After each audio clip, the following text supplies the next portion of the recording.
Yo, Atlas speaking and welcome to part 5 of What If I Was Reborn in Naruto as the legendary Orochimaru with the Mad Scientist system.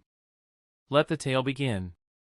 Chapter 81, Danzo, as a high-ranking official in Konoha, was no stranger to secret medicines that could temporarily enhance a ninja's combat abilities.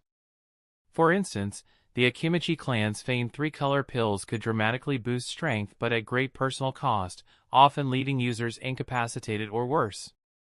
These pills, despite their power, had extremely short durations and severe side effects, limiting their usefulness in all but the most desperate situations. What made Orochimaru's new drug particularly fascinating to Danzo and the other village leaders was its promise of lasting effects with minimal risks. Increasing chakra capacity permanently without immediate drawbacks could revolutionize Konoha's strength on a scale that the village had never seen before. After hearing Danzo's probing question about side effects, the ANBU operative, Fox, who had volunteered for the experiment, shifted slightly, testing his body's condition. "Danzo-sama, I don't feel any discomfort at the moment," he reported with a tone of surprise. Danzo, narrowing his eyes, pressed further, "And on the contrary?" Fox, still moving his limbs and sensing his chakra flow, responded, "On the contrary, I feel more energized. My body feels much stronger, as though the medicine has revitalized me." Hiruzen, watching the exchange with interest, elaborated, "According to Orochimaru, the medicine increases both physical strength and mental fortitude. It works quickly, and so far, it has shown no signs of side effects. At least none have appeared on him," he added, glancing at Fox, who appeared more surprised by his newfound strength than concerned. "This is simply incredible," Danzo murmured, unable to hide his amazement. Koharu, one of Konoha's council elders, nodded in agreement. "Yes, even though we were informed of this beforehand, seeing the result still feels unbelievable. A child, developing two entirely different but equally revolutionary medicines within just a few years? His talent is remarkable." Hamura, the third elder, who had been silent until now, chimed in, "Perhaps, as Sarutobi suggested earlier, it was the loss of his parents that drove him to develop at such an unprecedented pace." Hiruzen sighed softly. "That may be true, but even so, we must observe the serum's effects over time. If no side effects appear after extended use." He didn't finish the sentence, but everyone in the room knew what he meant. If the serum was truly free of dangerous consequences, the possibilities were limitless. They would mass-produce it, enhancing as many ninjas as possible, permanently boosting Konoha's combat capabilities. Permanent chakra enhancement was nothing short of a miracle in their eyes. The elders exchanged a few knowing glances, all coming to the same conclusion. However, Danzo's gaze lingered on the direction where Orochimaru had left. His thoughts were more complex than those of his peers. He trusted Orochimaru's abilities but was always wary of how immense talent could lead to ambition. Orochimaru could become more than a mere asset to Konoha, he could become a threat. Danzo's mind began to spin with plans of his own, thinking of how this development might shift the balance of power. Meanwhile, at the Senju compound, a different scene was unfolding. Sister, don't be sad." A small, 3-year-old boy with soft brown hair and bright eyes tugged at the sleeve of the girl in front of him, trying to comfort her with his sweet, innocent voice. Tsunade, still dressed in white mourning clothes, slowly lifted her tear-streaked face to look at her younger brother, Nawaki. Her heart tightened, not knowing how to respond. Her little brother was too young to fully understand the weight of their parents' deaths, and she hadn't yet found the courage to explain it to him. Although Tsunade had always embraced the idea that a ninja should be prepared for death, the loss of her parents had shattered her inner strength. For a brief moment, she had felt as though her entire world had collapsed. The once strong and vibrant Tsunade had become a fragile reflection of herself, struggling to maintain composure for her brother's sake. Now, as she looked into Nawaki's wide, innocent eyes, Tsunade's resolve softened. She rubbed his head affectionately, forcing a small smile to hide her inner turmoil. "Nawaki. Sister will be fine. You go play by yourself, okay? Can you play with me, sister?" Nawaki pleaded, his tiny hand gripping the hem of her clothes with childlike insistence. Tsunade hesitated. Her heart was still heavy with grief, and the thought of playing games seemed out of place. But seeing the hope in Nawaki's eyes, she couldn't bring herself to refuse. "Please, sister, let's play hide and seek. You count, and I'll go hide," Nawaki insisted, his voice full of excitement. "Hide and seek?" Tsunade murmured, feeling a pang of nostalgia. It was such a simple, innocent request in the face of all the pain and loss they had endured. Nawaki nodded eagerly, his face lighting up with anticipation. "Yes, yes. You just turn around and count to 10. Then come find me." Tsunade felt conflicted but didn't want to disappoint him. "All right. I'll play." "Yay!" Nawaki cheered and quickly ran off as soon as Tsunade turned her back, counting softly under her breath. But moments after running, Nawaki accidentally bumped into someone and fell to the ground, letting out a small cry of pain. "Ouch, it hurts." Hearing her brother's cry, Tsunade's heart skipped a beat. She turned around quickly, her eyes scanning for him. "Nawaki! Are you all right?" But as her gaze found him, her eyes widened. Standing before them was a familiar figure. "Grandmother?" Tsunade whispered in surprise. Uzumaki Mito, the widow of the first Hokage, stood before them, her expression both calm and compassionate. The moment Tsunade saw her grandmother, the dam holding back her tears broke, and she rushed forward, collapsing into Mito's arms. "Grandmother!" Tsunade sobbed, her grief overwhelming her once more. Uzumaki Mito, now one of the few remaining members of the Senju and Uzumaki clans, embraced her granddaughter tightly, offering quiet comfort. Mito, though old and wizened, had been through far more loss than most. She had lived through the Warring States period, witnessed countless deaths, and long ago hardened her heart to the tragedies of life. But even Mito could not hide the sadness that lingered in her heart. She, too, had lost family. Tsunade's parents were her children. Still, having lived through so much death and destruction, she had long learned to brace herself for the inevitable. It was a skill she wished Tsunade would never need, but now, here they were. "All right, Tsunade," Mito said softly, patting her granddaughter's back. "Don't cry anymore, child. We'll get through this together." The next morning, Orochimaru found himself back in the Hokage's office. Hiruzen had called him to discuss the results of the experiment.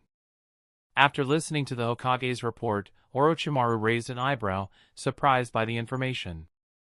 The primary gene enhancement serum had been designed to increase chakra by 50%, but this was the weakened version.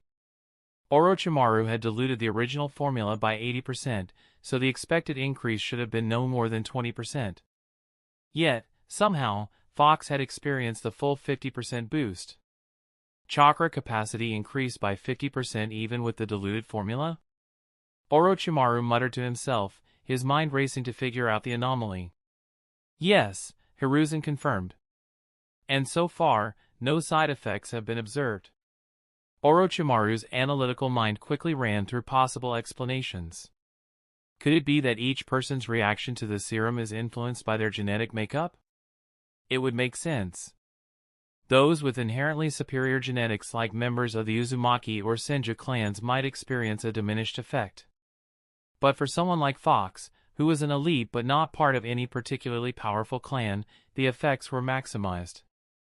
The realization clicked. It seems that the stronger the individual's genetic background, the less pronounced the effects of the serum, Orochimaru said, a sly smile tugging at the corner of his lips. For someone like me or members of the Senju or Uzumaki clans, the chakra increase may be lower. But for those with average genetic makeup, the serum works even better. Hiruzen nodded thoughtfully. That makes sense. Chapter 82. After conducting research for so long, Orochimaru should have probably known all along that individual genetic factors would influence the effects of the gene-enhancing liquid. But with so many projects on his plate and having only tested the serum on himself, the intricacies of its varied effects hadn't been a focus. As such, the case of the ANBU agent, Fox, had genuinely caught him by surprise. Once Orochimaru finished his discussion with the third Hokage, their conversation ended amicably, with Hiruzen once again marveling at his disciple's achievements. On one hand, the Hokage felt immense pride, but on the other, a sense of bewilderment. As Orochimaru's teacher, he had always been the one imparting knowledge, particularly in the areas of ninjutsu and combat. However, when it came to the world of scientific research, Hiruzen's understanding was superficial at best, if even that. The depth of Orochimaru's brilliance in this field far surpassed anything he could have taught, which often left the Hokage wondering if he was still truly fit to guide him. But, Hiruzen consoled himself, at least in the realm of combat and ninjutsu, he was still stronger than Orochimaru, with many secrets in his repertoire. And so, he shelved his insecurities, steering the conversation towards the primary reason for their meeting. Orochimaru, there's a mission that requires your attention, Hiruzen said, shifting to the day's business. What kind of mission? Orochimaru asked, ever composed. There's a document that needs to be delivered to the daimyo of the Land of Grass, and you'll need to bring back his response. With everything that's been happening recently, we're stretched thin on manpower, so I'll have to trouble you with this task. Orochimaru nodded, unfazed. No problem. I have some business in the surrounding countries as well. However, considering Tsunade's current state, it looks like Jiraiya and I will handle this mission alone. The third Hokage sighed. Yes, leave Tsunade to me. She needs more time. Just the two of us? Jiraiya asked, blinking in surprise when Orochimaru relayed the mission details. They stood outside Jiraiya's home, and for the first time, it struck Jiraiya how strange it was to have only the two of them going on a mission. Normally, it was always the three of them: Orochimaru, Jiraiya, and Tsunade. Orochimaru gave a small nod. Her condition isn't suitable for fieldwork right now. We'll meet at the village gate in an hour. Jiraiya agreed without hesitation, and the two parted ways to prepare for the journey. Orochimaru returned home to gather his equipment, his ninja tools, gear, and the standard-issue Chunin vest. Though Genin didn't have formal uniforms, Chunin were provided with vests that had tactical advantages, with multiple pockets for tools and scrolls. These vests served not only as identifiers for Konoha ninjas but also as vital equipment for combat and survival. Back home, after organizing his supplies, Orochimaru pulled out a small scroll. It wasn't just any scroll, it was a space scroll, a useful tool for sealing items into a separate dimension and summoning them when needed. The scroll was covered in black runes with a blank space in the center, which could store one item at a time. Using the technique, Orochimaru sealed a small metal box into the scroll and then stored the scroll in his vest. This process was repeated 3 times: one scroll for a recovery potion, another for the weakened gene enhancement serum, and a final one for a money box. Although Orochimaru could store these items in his system's space warehouse, doing so openly might raise suspicion. To avoid unnecessary questions, he opted to use standard space scrolls, like other ninjas. With his gear packed and scrolls prepared, Orochimaru slung his backpack over his shoulder and made for the door. But as he stepped outside, he found himself face to face with Tsunade. She was fully armed, her expression steely with determination. Orochimaru, are you going on a mission? Take me with you. Orochimaru paused, his eyes scanning her. Are you feeling better? Much better, Tsunade said with a slight nod, though her tone carried a trace of uncertainty. Orochimaru weighed her words for a moment, then gave her a slight nod. Very well. Let's go. Orochimaru wasn't one to offer many words of comfort, even when Tsunade had been mourning her parents. It wasn't that he didn't care, it was simply that in the harsh world of ninjas, death was far too common. His experiences had hardened him, numbing his emotional responses. Losing family, comrades, even children, it was all too normal for him. Why are you dressed like that? Orochimaru asked, noting Tsunade's fully armed state. I came back to rejoin the team, she explained. I didn't know you had a mission today. I see, Orochimaru mused. Then go pack your things. I'll meet you at the village gate. Half an hour later, at the entrance of Konoha, Jiraiya was waiting. He was visibly stunned to see Tsunade approaching with her gear, though he remained unusually quiet. Normally, Jiraiya would have made some playful remark, but today, the air between them was heavy with unsaid words. None of the three spoke much as they set off towards the land of grass, moving swiftly through the forested paths. They had been teammates for years, but there was a silent understanding between them now, a shared acknowledgement of the recent loss. As they ran through the trees, Tsunade suddenly broke the silence. "Orochimaru," she called out. "Yes," he replied, his voice as calm as always. "Can you tell me how you felt when your parents died?" Her tone was eerily calm, a stark contrast to the deep emotions she was grappling with. Even Jiraiya, usually the loudest of the trio, remained silent, not daring to interrupt. Orochimaru's mind briefly flashed back to a distant memory, a time long ago when he first learned of his mother's death. It had been a moment of overwhelming anger. He had wanted to destroy everything, to tear apart the world and make those who had wronged him suffer. The desire for vengeance had consumed him for a long time. But now, those emotions felt distant, muted. "It's been too long. I've forgotten how it felt," he said, his voice emotionless, as if speaking about something trivial. Tsunade looked at him, her eyes searching for something more. But Orochimaru's expression remained impassive, giving her nothing further to hold on to. He didn't see the need to elaborate on his pain. It was part of the past, and he had already moved on. Chapter 83. Hearing Orochimaru's response, Tsunade, still running alongside him, was stunned for a moment. Her expression turned bitter. "Grandma said, maybe you could give me an answer." "So, you don't know either?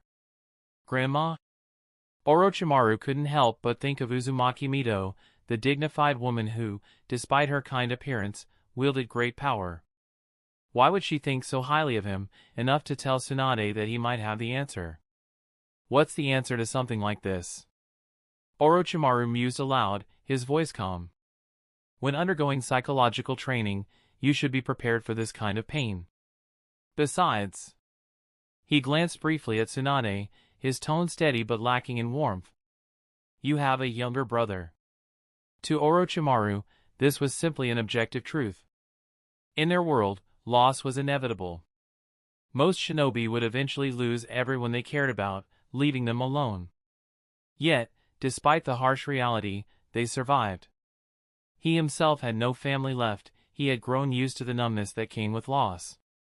Tsunade, by contrast, still had her grandmother, Uzumaki Mido, and her younger brother, Nawaki. She was, by any measure, far better off than most. Younger brother. Tsunade repeated, a flash of recognition crossing her face. In her mind, the image of Nawaki appeared, his bright eyes and long brown hair, his innocent voice begging her to play games with him. The memory warmed her heart, reminding her that she wasn't completely alone in the world. Yes, I still have my little brother, she thought, her emotions settling somewhat. She glanced at Orochimaru, who was running just ahead. For the first time, she noticed something in his posture, a deep sadness hidden in the calmness of his demeanor. Orochimaru, she whispered, as if realizing for the first time that despite his composed exterior, he had nothing left. He, too, had once had a family. Now, no one remained. The land of grass was a small country wedged between the larger nations of earth and fire. Its borders touched 4 nations, the land of earth to the north, the land of fire to the east, the land of rain to the west, and the land of waterfalls to the south. Caught between these larger powers, the land of grass had suffered constant conflict, much like the land of rice fields. Yet, unlike the latter, the land of grass had its own shinobi village, Grass Ninja Village, whose strength, while not on par with the 5 great nations, was nothing to be taken lightly. This wasn't Orochimaru's first visit to the land of grass. He had come twice before over the past year. His memories of the place were tied to the 3rd Great Ninja War, where a decisive battle between Konoha and Iwagakure had taken place. The land of grass had been devastated by that war, ultimately forced to ally with Konoha due to the overwhelming strength of the leaf. In a world without telephones or modern communication systems, the exchange of information between countries still relied on letters and scrolls. Documents were delivered by hand, with ninja couriers entrusted with the task. Only in rare instances where both parties were highly familiar with one another could ninja beasts be used for communication. And even then, the process required specialized training and chakra perception abilities. Thus, it fell to Orochimaru and his team to deliver Konoha's message to the daimyo of the Land of Grass. After a week of steady travel, filled with periods of walking and rest, the trio finally arrived at their destination. During the journey, Orochimaru had noted subtle shifts in Tsunade's demeanor. Slowly but surely, her old self was beginning to resurface. He suspected that, in just a few more days, the confident and lively Tsunade would return. Upon arriving at the entrance to the daimyo's mansion, two grass ninjas stood guard, their expressions vigilant as they stepped forward to block Orochimaru, Tsunade, and Jiraiya. "A ninja from Konoha?" one of the guards asked, his tone respectful but firm. The safety of the daimyo was paramount. Even in a small nation like the Land of Grass, the daimyo's bodyguards were highly capable, usually at least at the level of special jounin. Special jounin, while not as versatile as full-fledged jounin, were skilled specialists in particular areas of expertise, making them formidable in their own right. Orochimaru spoke calmly, his gaze fixed on the mansion ahead. "We've come to deliver a letter to the daimyo." The guards exchanged glances, then one of them nodded. "Wait here. I'll inform the daimyo." With that, the grass ninja turned and disappeared into the mansion, leaving the three to wait outside. The daimyo was the political authority that even the Kage had to answer to, much like how generals in ancient times ultimately served emperors. Some might find it strange that powerful ninja followed the orders of seemingly weak civilians like daimyo, but the truth was that governing a country and commanding an army were two entirely different things. History had shown that generals who seized power often failed due to their lack of administrative skills. Ninjas, despite their abilities, were essentially tools of the state, not rulers. The daimyo of the Land of Grass, like those of other smaller nations, had long accepted Konoha's influence.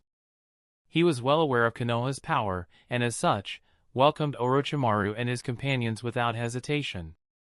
Despite the daimyo's offer of luxurious accommodations, the trio declined. They were accustomed to the freedom of their nomadic lifestyle and found the rigid formality of the daimyo's mansion uncomfortable.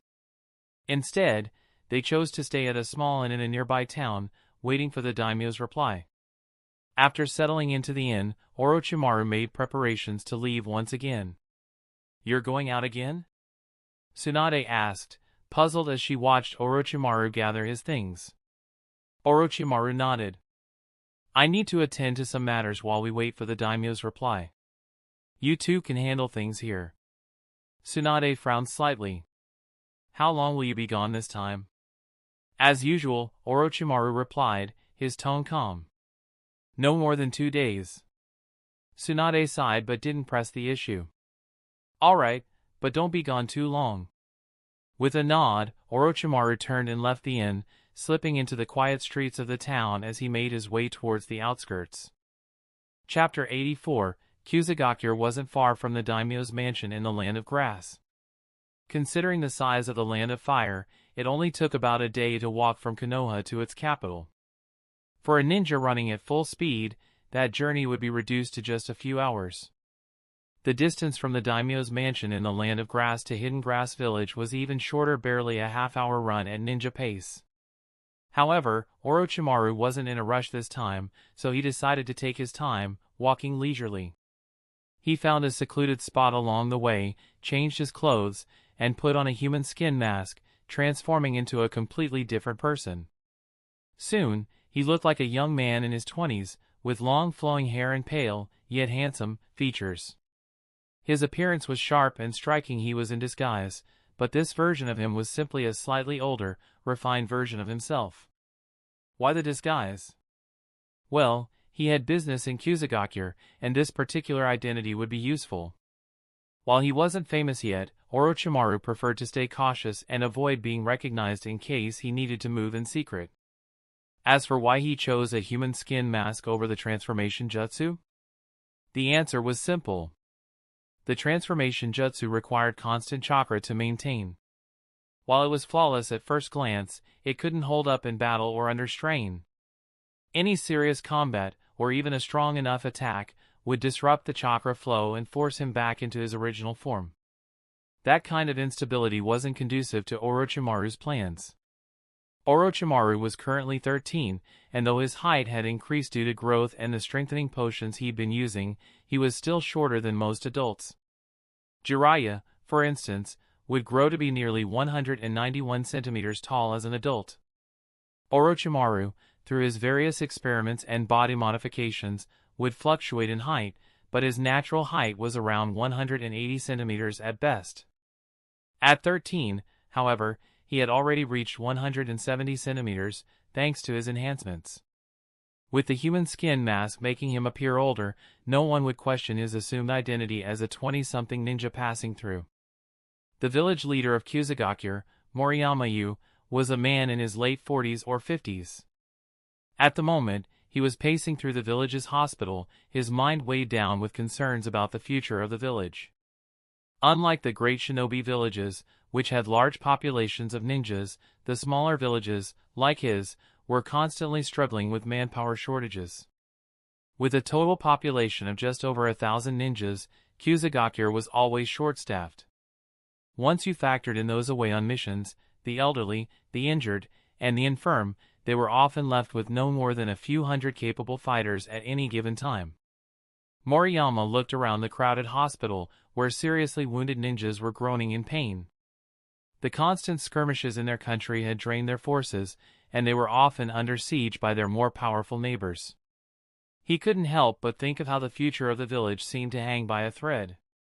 It wasn't helping his mood that many of these injuries were apparently the work of rogue ninjas from the nearby Rain village. The constant pressure from Konoha and Iwagakure had finally subsided for them, and now they were turning their attention to his small country. "This one needs a blood transfusion," a doctor shouted from one end of the room. "That one over there needs surgery. Damn it, this one's not going to make it." The lack of proper medical ninjas in the village meant that most of their wounded had little hope of recovery once the injuries were severe. Watching this scene unfold, Moriyama sighed heavily. His village was dying, and he had no idea how to stop it. Why were so many of our men injured this time? Moriyama asked the ninja captain standing next to him. They were ambushed by the forces from the Rain village, the captain replied grimly. Rain village again? Moriyama muttered, irritation creeping into his voice. Those bastards finally get some breathing room from Konoha and IWA, and now they decide to start picking on us? Don't they have better things to do? He exhaled sharply, his frustrations growing.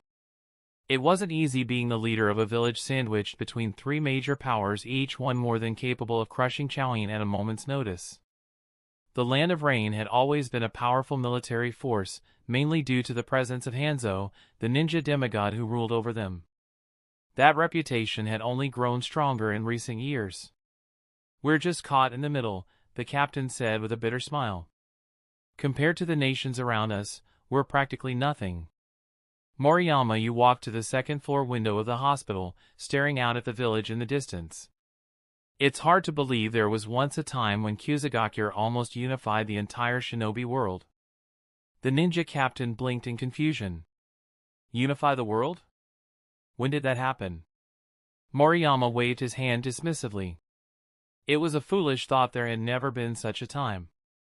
The village was on the verge of collapse, and no amount of wishful thinking would change that. Just then, a panicked Kusagakure ninja in uniform burst into the room. Village chief! Village chief! What is it? Moriyama snapped, his frustration boiling over. There's a young man who calls himself White Snake, and he says he wants to see you. White Snake? Moriyama's irritation gave way to surprise. Could it be him? Where is he? Take me to him immediately. In the reception hall of Chaoyin village, Orochimaru, now in his disguised form as the White Snake, sat calmly, his pale face twisted into a slight, amused smile. When Moriyama entered the room, flanked by two jounin, Orochimaru greeted them with a mischievous glint in his eye. "Long time no see, village chief," Orochimaru rasped, his voice low and hoarse. His appearance, pale skin, long hair, and a sinister smile made him appear almost serpentine. White Snake. The alias was one Orochimaru had given himself to conceal his identity as a Konoha ninja. While it was a transparent name that anyone could see through, it was still useful for certain dealings. Most people in these smaller villages knew better than to ask too many questions. Moriyama, upon seeing Orochimaru, forced a smile, though there was a clear hint of nervousness in his expression. "It's been a while, Mr. White Snake." Orochimaru's smile widened. "Let's skip the pleasantries, village chief. I'm here for business." He leaned forward slightly, his voice turning colder. "Have you given any more thought to our previous discussion? The medicine you offered is indeed miraculous," Moriyama said hesitantly, "but 500,000 ryo per vial? Surely there's room for negotiation." 500,000 ryo too expensive? Orochimaru chuckled, standing as if to leave. "If that's the case, then I suppose we're done here. I don't waste my time with those who lack sincerity." Moriyama's expression changed instantly. "Wait! Do you think you can come and go as you please in this village?" Akuzagakure Jounin stepped forward, blocking Orochimaru's path with an aggressive stance. Orochimaru's face remained calm, though his smile became even more unsettling. "Oh," he said softly. "Village chief, is this how you intend to deal with me? By force?" There was an eerie stillness in the room, the tension palpable as Orochimaru's serpentine gaze locked onto the guards in front of him. He didn't raise his voice, but the weight of his presence was enough to make the other men hesitate. Chapter 85. As an adult soul in a teenager's body, Orochimaru's actions and mannerisms naturally mirrored the cold, calculating figure he would one day become. Hearing the thinly veiled threat in Orochimaru's voice, the village chief, Moriyama, quickly raised his hand, signaling his subordinate to step back. The grass ninja hesitated but followed orders. Despite not understanding why his leader was so deferential toward this young man, as a ninja, he knew better than to question orders. Though clearly displeased, he withdrew without further resistance. "Mr. White Snake, surely we can negotiate the price a little more?" Moriyama asked, trying to keep his tone diplomatic. Orochimaru didn't even bother turning around. "Do you really think 500,000 ryo is too much to save a life?" His voice was low, filled with thinly veiled disdain, making it clear he had no intention of haggling. His meaning was obvious: take it or leave it. Moriyama swallowed his frustration and pressed on. "But can you guarantee that every dose of the potion will be as effective as you claim?" Orochimaru finally turned, his golden eyes locking onto the village chief. "Do you think I'd waste my time trying to cheat you out of a few million ryo? Do you take us for fools?" His voice, dripping with sarcasm, made Moriyama flinch slightly. The village chief knew he was in no position to argue. A year ago, this mysterious white snake had appeared out of nowhere, claiming to belong to a powerful organization and offering them a miraculous healing potion for 500,000 ryo per vial. The potion, he promised, could pull a ninja back from the brink of death in less than 3 minutes. At first, no one believed him. Such rapid healing was unheard of, even in the most advanced medical circles. But before leaving, Orochimaru had left a single vial behind, free of charge, and instructed them to test it on a seriously wounded ninja. Skeptical but curious, they eventually tried it on a nearly dead ninja. The results had been nothing short of astonishing. Within minutes, the injured man had recovered to the point where he could stand on his own. Since then, they had been waiting for White Snake's return, knowing that this potion could be a game-changer for their struggling village. Moriyama weighed his options. He could try to negotiate further, but he knew deep down this would only delay what needed to be done. "Fine," he said at last, "I'll take 100 vials to start." "What's the process?" Orochimaru smirked, an amused glint in his eyes. 100, he said, his voice mocking. "I think you overestimate your resources." What do you mean? This medicine is extremely rare and difficult to produce. I can only offer you 40 vials at the moment. That's all I have. Moriyama paused, then nodded reluctantly. 40, then. I'll take them. Good, Orochimaru said smoothly. Follow me. Follow you? Moriyama raised an eyebrow. You don't have it with you? Of course not, Orochimaru replied with a sly smile. This is your village, after all. If you decide to kill me and take the medicine, what then? Moriyama chuckled. Kill you and take the goods? With your strength, I doubt you'd be so easily robbed. Still, Orochimaru said, better to be cautious. The two men exchanged knowing smiles. While the conversation remained light, the unspoken tension hung between them. Moriyama had indeed considered killing Orochimaru and taking the medicine for himself. After all, this was a foreigner with no ties to the village. In theory, they could kill him, take what they wanted, and no one would ever be the wiser. But there was always a risk. If Orochimaru truly was as powerful as he seemed, and he'd already proven that much during his last visit, attacking him would be a costly mistake. Worse still, if the organization he claimed to represent was real, any act of aggression could lead to dire consequences for the entire village. In the end, it wasn't worth the risk. Prepare the money, Orochimaru said as he turned to leave. Make sure everything is ready, Moriyama instructed his subordinates, turning back to his men. One of the grass ninjas, the same one who had tried to stop Orochimaru earlier, leaned in closer and whispered, Are we really going to pay him? Couldn't we just handle this another way? Moriyama glanced at him, understanding the implication immediately.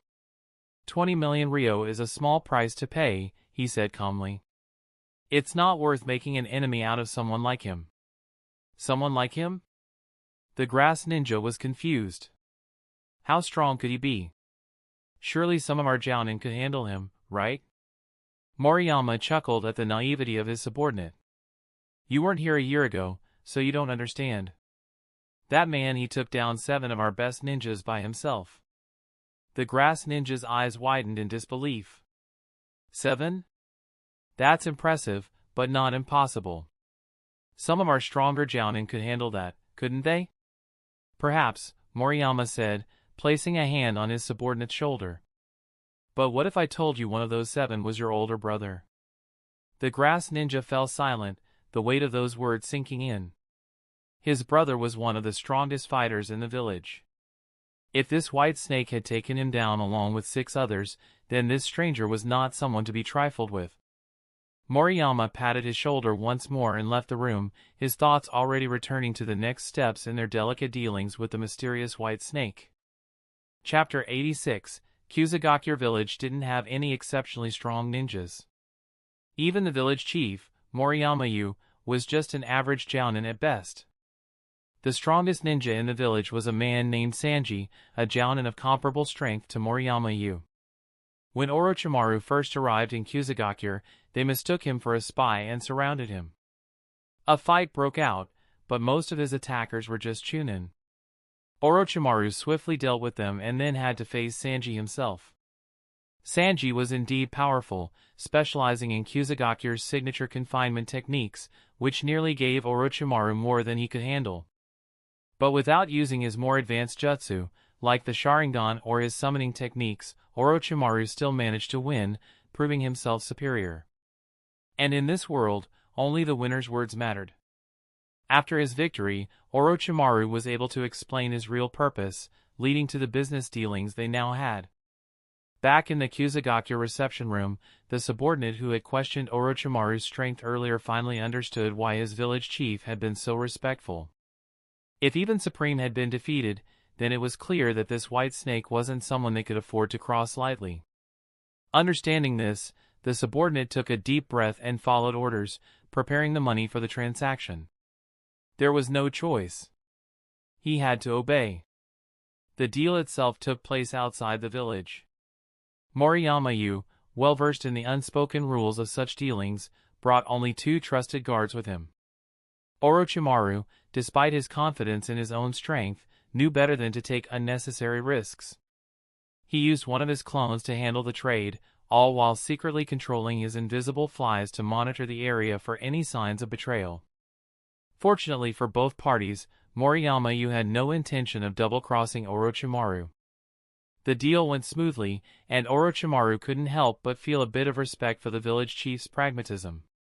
With the transaction complete, Moriyama smiled as he held the 2 iron boxes full of potions. "Mr. White Snake, a pleasure doing business." Orochimaru gave a casual shrug, tucking the money away. "Likewise, Mr. Village Chief. Until next time." And with that, Orochimaru vanished using a simple teleportation jutsu, leaving Moriyama standing in the clearing with his new stock of valuable potions. Moriyama wasted no time returning to the village with the potions. Each box contained 20 vials, neatly arranged and wrapped in cloth, giving off an aura of sophistication and high quality. Despite his initial trust in Orochimaru, a part of him had always been wary that the potions could be fake. After all, trusting someone based solely on confidence was a dangerous gamble.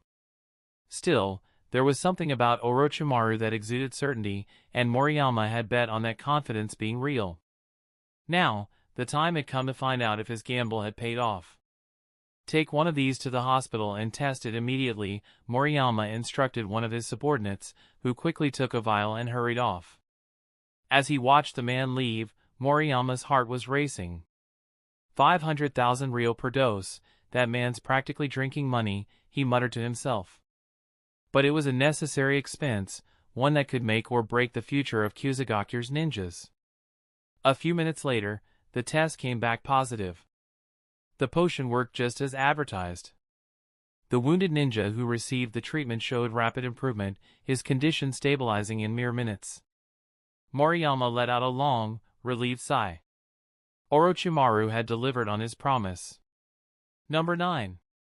Moriyama called out to one of his aides. "Yes, village chief?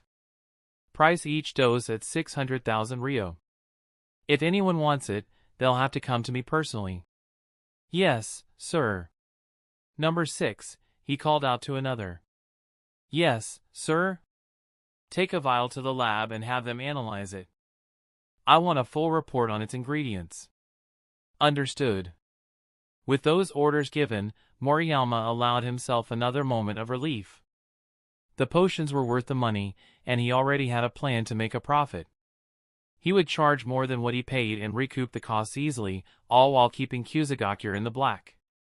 However, what he hadn't anticipated was just how much demand there would be for the potions. Even at the increased price of 600,000 ryo per dose, the vials were snapped up by eager jounin who didn't mind spending money if it meant quicker recovery and fewer long-term injuries. Unfortunately for Moriyama, he only had 40 vials. He set 2 aside for analysis, leaving him with just 38 to sell. Meanwhile, Orochimaru, having left Kusagakure village, found a quiet place to rest for the night. By the following morning, he was already back on the move, heading to a secluded location where he knew another deal awaited. He approached a closed iron door and knocked. "Who's there?" a gruff voice called out from the other side. The door creaked open, revealing a bald man with a mustache. The man's eyes narrowed in confusion as he looked at Orochimaru's casually dressed appearance. "Who are you?" Orochimaru chuckled, his familiar hoarse voice cutting through the air. "Don't you remember me?" The man's eyes widened in recognition. "It's you?" "Yes, it's me." The bald man hurriedly stepped aside, letting Orochimaru enter. After a quick glance outside to ensure no one was watching, the man shut the door behind them. Half an hour later, Orochimaru emerged from the building, a satisfied expression on his face. He had just sold 20 weakened basic gene enhancement serum to this black market dealer, pocketing a cool 30 million ryo in the process. The black market was different from places like Kusagakure village. Here, demand was driven entirely by profit and desperation, so pricing could be adjusted accordingly. Orochimaru had settled on 1.5 million ryo per vial, given the rarity of the materials involved and the potency of the product. It wasn't the highest price, but it was more than enough to justify the transaction. As he glanced at the 5 money boxes now stored in his space warehouse, Orochimaru gave a small nod of satisfaction. Each box could hold 10 million ryo, and now with 5 full boxes, he was walking away with 50 million ryo in total. This trip had definitely been worth it. Chapter 87. 3 years ago, Orochimaru set a clear goal for himself: making money. And he knew that using his scientific breakthroughs was the fastest and most efficient way to achieve it. Sure, contributing technology to Konoha was a noble endeavor, but it wasn't exactly lucrative. When he developed the initial recovery potion, the village gave him 2 million ryo as a lump sum and a modest salary of 100,000 ryo per month. He hadn't complained, but the village wasn't making any real money from the potions either. They sold the recovery potion to Konoha's own ninjas at cost, plus a small fee of 10,000 ryo to cover production expenses. And since the rare medicinal ingredients were in limited supply, the village could only produce about 1,000 units per year. In short, there wasn't enough profit to go around, and Orochimaru had his own ambitions that required funding he couldn't get from Konoha alone. Initially, he thought of working with Danzo to secure more resources, but there were certain technologies he couldn't risk Danzo getting his hands on. He needed his own independent source of funds to build the experimental base he envisioned. This led him to a simple conclusion: he had to start making money on his own. Selling these potions to other nations wasn't just about profit. He could increase the price tenfold and earn a fortune, all without Konoha ever finding out. The village had a limited supply of rare ingredients, but Orochimaru wasn't bound by those constraints. Thanks to his system, Orochimaru could buy the raw materials for his gene repair solution at a fraction of the cost. In the system's marketplace, all the rare ingredients only cost 100 technology points per unit, and the 2 most essential ingredients cost him only 20 points each. T/N, he gets the points by completing researches given to him by the system. For 40 doses, the cost was just 800 technology points, nothing for Orochimaru, who had accumulated a vast amount of points. 3 years ago, he still had 23,000 points. After completing more research and development, that number had grown to 48,200. In other words, Orochimaru had more resources than he knew what to do with. And selling only 40 doses to Kusagakure was hardly going to raise any red flags. The village's ninjas, injured as they were, probably wouldn't last long enough for anyone to notice Konoha-level healing techniques on the battlefield. 3 metal boxes sat in front of Orochimaru, each capable of holding 20 vials. 2 were filled with recovery potions, and 1 contained a weakened version of the basic enhancement fluid. It only took him 2 days to sell out completely. 50 million ryo, an amount that wasn't insignificant by any means. If you considered everyday living expenses, even a modest lifestyle would cost about 200 to 300 ryo per day. That's around 6,000 to 9,000 ryo per month. For comparison, a jounin risking their life on an S-rank mission would receive a reward of 2 million ryo, split among their entire team. So, 50 million ryo? It was a substantial sum. However, the ninja world had a dark underside: the black market. Over the last 3 years, every time Orochimaru traveled, he made a point of learning about the underground dealings in each area, including the black market. Unlike the official shinobi villages, which carefully weighed the political and diplomatic implications of every mission, the black market had no such reservations. It was purely driven by profit. On the black market, one could find all sorts of requests, from mundane tasks to organ trafficking. The latter included things like hearts, kidneys, and even the highly sought-after Sharingan. Assassination contracts were also common, with targets ranging from high-ranking political figures to powerful ninjas from the great nations. These were dangerous missions, often resulting in severe consequences for the assassin, but the rewards were immense. For example, the bounty on the third Tsuchikage, Anoki, was set at 30 million ryo. Hiruzen Sarutobi's head was worth 35 million ryo. But killing either of them would provoke an intense manhunt from their respective villages, making it a risky venture. Orochimaru, of course, had no interest in risking his life like that. Instead, he found the black market to be a perfect place to sell his potions, particularly the enhancement fluid. While ninja villages might hesitate to purchase such items in bulk for fear of boosting their enemies' combat strength, the black market cared only about results. The recovery potions were sold to smaller villages like Kusagakure, while the enhancement serum were distributed through the black market, ensuring they didn't fall into the hands of anyone who could use them against Konoha. Scientific advancements really are the fastest way to make money, Orochimaru muttered to himself as he walked back to town that evening. A single trip had netted him 50 million ryo, far more than any high-risk mission could offer. And with the world constantly at war, selling products that enhanced a ninja's combat potential was like printing money. The tenfold price markup was a goldmine. Of course, some might wonder whether his competitors would try to reverse engineer the potions. But Orochimaru wasn't worried. As someone from a modern world, he understood the importance of a technological monopoly. The potions and materials he sold were directly sourced from his system. Even if someone managed to analyze the ingredients, they wouldn't be able to replicate them because the materials didn't exist in this world. In short, there was no threat to his market dominance. In time, Orochimaru believed, the entire ninja world would be operating under the shadow of his technological monopoly. As he made his way back through the forested mountain path toward the town where Tsunade and Jiraiya were staying, something caught Orochimaru's eye. Wait, what is that? Halfway up the mountain, he spotted a figure in the distance, barely visible through the mist. The person was dressed in black armor and carried a large round fan on their back. Orochimaru's eyes widened in disbelief. Is that Uchiha Madara? He blinked, trying to process what he was seeing. It couldn't be. Uchiha Madara was supposed to be long dead, but the figure in the distance matched his iconic look perfectly: the black armor, the fan, everything. Orochimaru's sharp golden eyes, while not as powerful as the Sharingan, had become highly attuned over the years, and he was confident in what he had seen. Why would Uchiha Madara be here? As he mulled it over, the figure vanished into the fog, disappearing as quickly as it had appeared. Orochimaru narrowed his eyes, recalling the history of the Third Great Ninja War.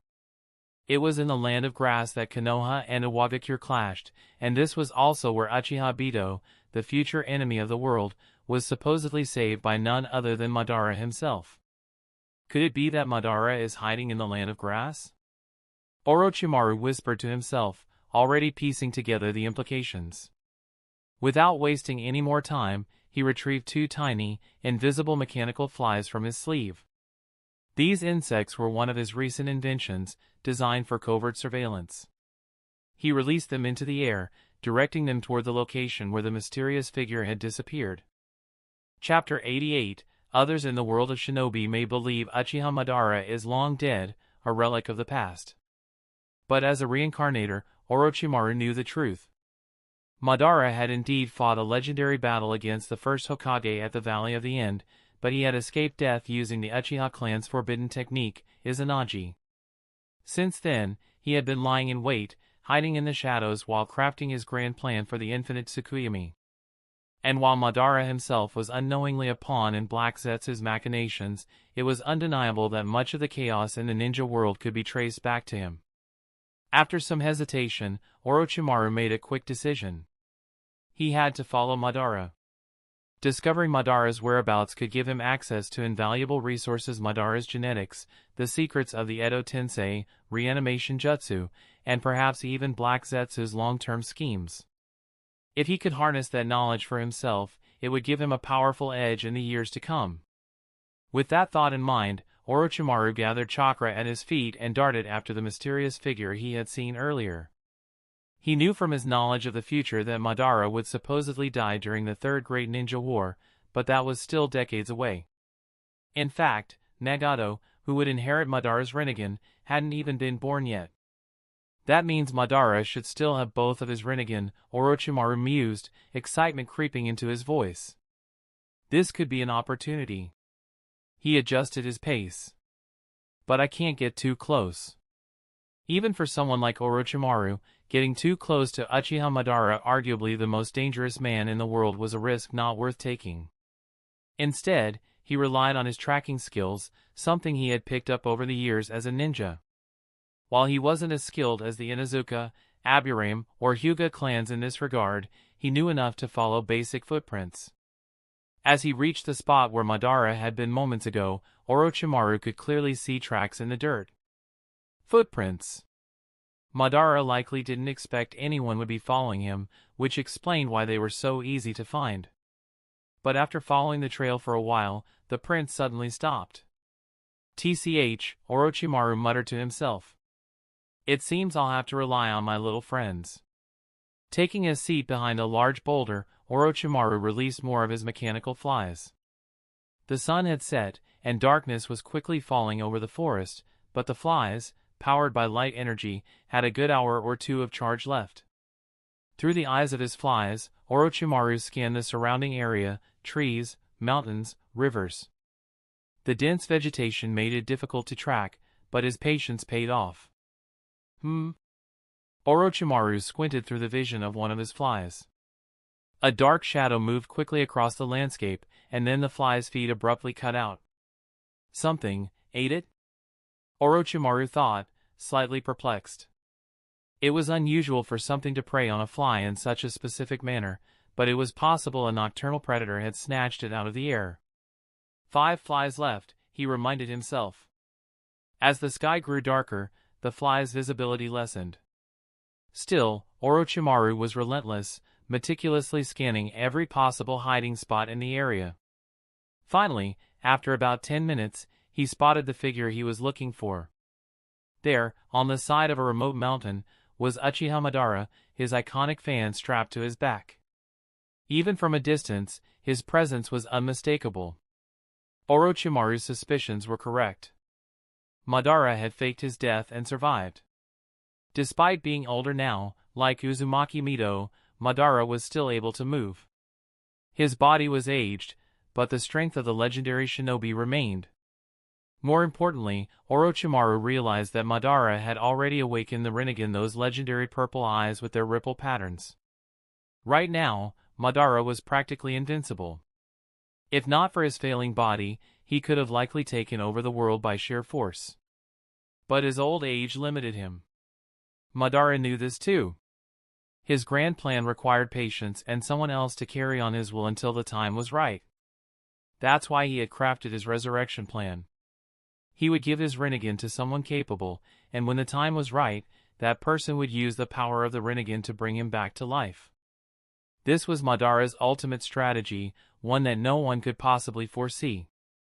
Orochimaru watched as Madara arrived at a mountainside and raised 2 fingers, channeling chakra. The rocks of the mountain began to tremble and shift, revealing a massive hidden doorway. A stone door slowly rose, allowing Madara to enter the hidden cave within. "Of course," Orochimaru whispered. "A secret lair." Once inside, the stone door fell back into place, sealing Madara away from the outside world. Inside the cave, the air was cool, and faint light emanated from several fluorite crystals embedded in the walls. The chamber was surprisingly spacious, almost like a makeshift hideout. "Ah, you're finally back," a soft, almost ethereal voice echoed from the shadows. Out of the stone wall, a figure emerged: White Zetsu. A creature born from the chakra of the 10 tails, the cells of Senju Hashirama, and Madara's own mastery of Inyon release. In reality, White Zetsu was the result of humans being trapped in the infinite Tsukuyomi during ancient times, but that history was lost to almost everyone. White Zetsu grinned, his pale face stretching unnervingly. "So, how's everything going on your end?" Madara, looking worn and tired, removed the fan from his back and placed it aside. He sat down on a crude wooden bed and sighed. "Nothing new," he muttered. His voice was calm but weary. The strength he once wielded so easily was slipping away, bit by bit. Zetsu frowned slightly. "Still nothing?" "No," Madara said, shaking his head. "I'm tired. I'll rest here for now." "Got it," Zetsu said nonchalantly. "I'll keep looking around." With that, White Zetsu began to meld back into the stone walls. But just as he was about to disappear, something caught his eye. A small object had fallen to the ground near the entrance. Intrigued, Zetsu floated over to inspect it. "Huh? A fly?" Zetsu picked up the tiny object, examining it closely. Wait, no. This isn't just a fly. Something's off about this. His curiosity piqued, Zetsu approached Madara, holding up the mechanical insect. Madara, take a look at this. Madara, who had been on the verge of drifting off to sleep, opened his eyes and glanced over. What is it? Zetsu handed him the fly. Touch it. Something's strange about it. Madara reached out and took the fly from Zetsu, his experienced fingers brushing against its surface. Immediately, his eyes narrowed. This is no ordinary fly. Chapter 89, It Lost Contact? A barrier maybe? Orochimaru muttered to himself, deep in thought. It seems like staying here any longer could be risky. If I get noticed by Zetsu, it could turn into a real problem. With that realization, Orochimaru quickly memorized the surrounding terrain and decided to leave, heading in the opposite direction to avoid detection. The fly he had used to track Madara was a mechanical construct, not a living creature. It didn't have any advanced AI or thinking capability. Instead, it operated solely based on Orochimaru's direct instructions. The orders were simple: remain invisible and follow Madara, keeping a 2-meter distance at all times. Yet, the connection had been severed so abruptly. Strange, Orochimaru mused. It's like the signal just vanished, a barrier, most likely. He had experimented with the flies before, and typically, simple stone doors couldn't block their signals. The fact that it lost contact so suddenly could only mean one thing: some sort of advanced barrier inside the mountain. And knowing that Madara was involved, it had to be something strong enough to prevent any surveillance from the outside. Orochimaru wasn't eager to probe further. Right now, Madara was far too strong, and pushing his luck would be akin to walking into certain death. As powerful as Orochimaru was, facing Madara in his current state would be nothing short of suicide. With a swift motion, Orochimaru pulled away the human skin mask, returning to his original appearance, and quickly disappeared into the jungle under the moonlight. Back in the hidden cave, Uchiha Madara was studying the fly in his hand, his brow furrowed slightly in curiosity.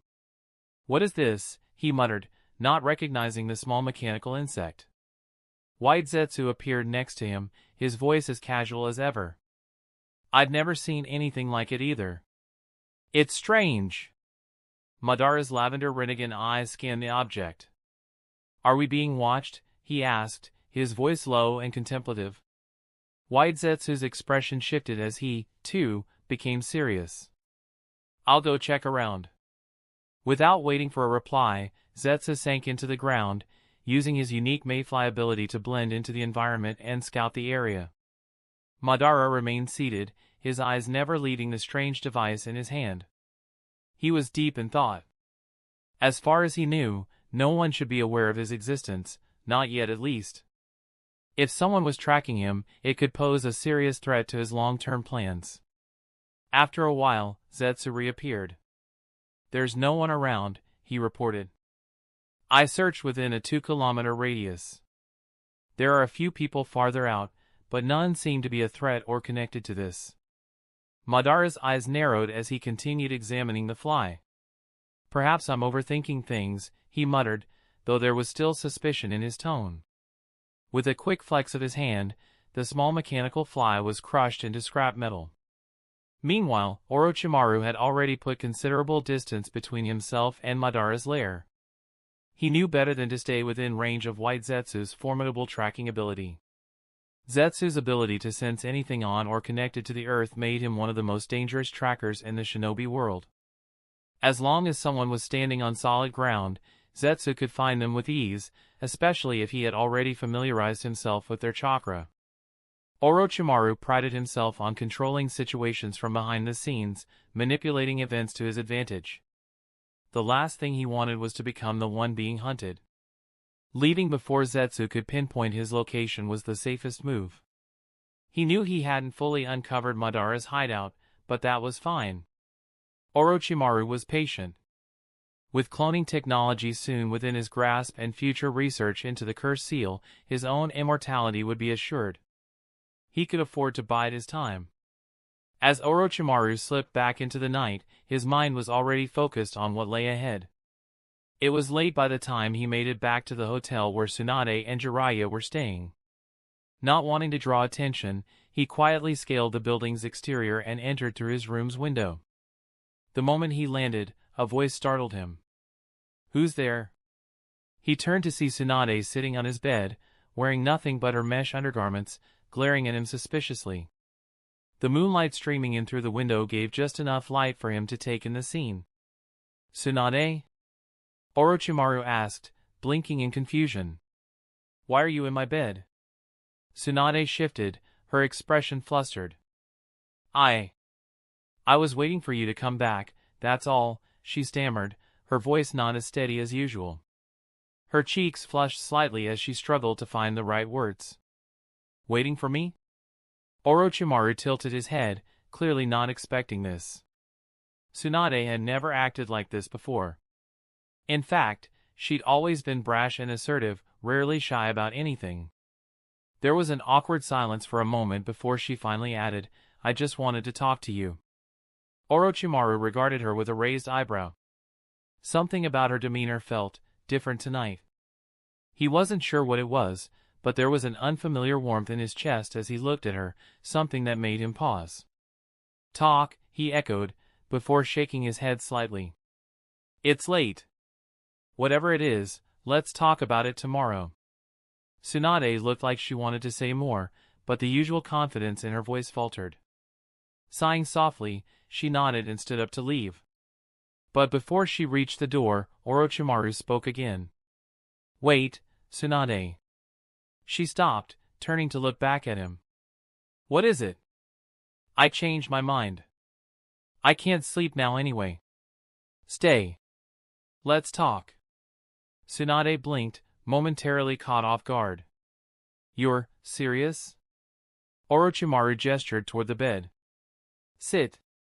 With a half-exasperated, half-amused smile, she returned and sat next to him. Tsunade was only 13, and with her parents gone, she was clearly struggling. Though she tried to focus on her little brother Nawaki, that wasn't enough. She needed someone else. She needed Orochimaru.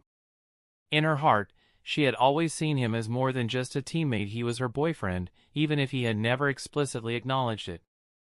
And while Orochimaru had never been one for romantic relationships, his ambitions and thirst for knowledge always took precedence. There was something about Tsunade tonight that stirred something in him. She'd lost so much, and perhaps, without even realizing it, he had become a significant part of her life. For the first time in a long time, Orochimaru allowed himself to relax in her presence. He still had a long road ahead of him, filled with experiments and grand schemes, but maybe, just maybe, there was something more here with Tsunade than he had originally thought. As the moonlight spilled into the room, two shadows sat side by side, a quiet comfort settling between them. And under the bed, two pairs of shoes sat neatly next to each other.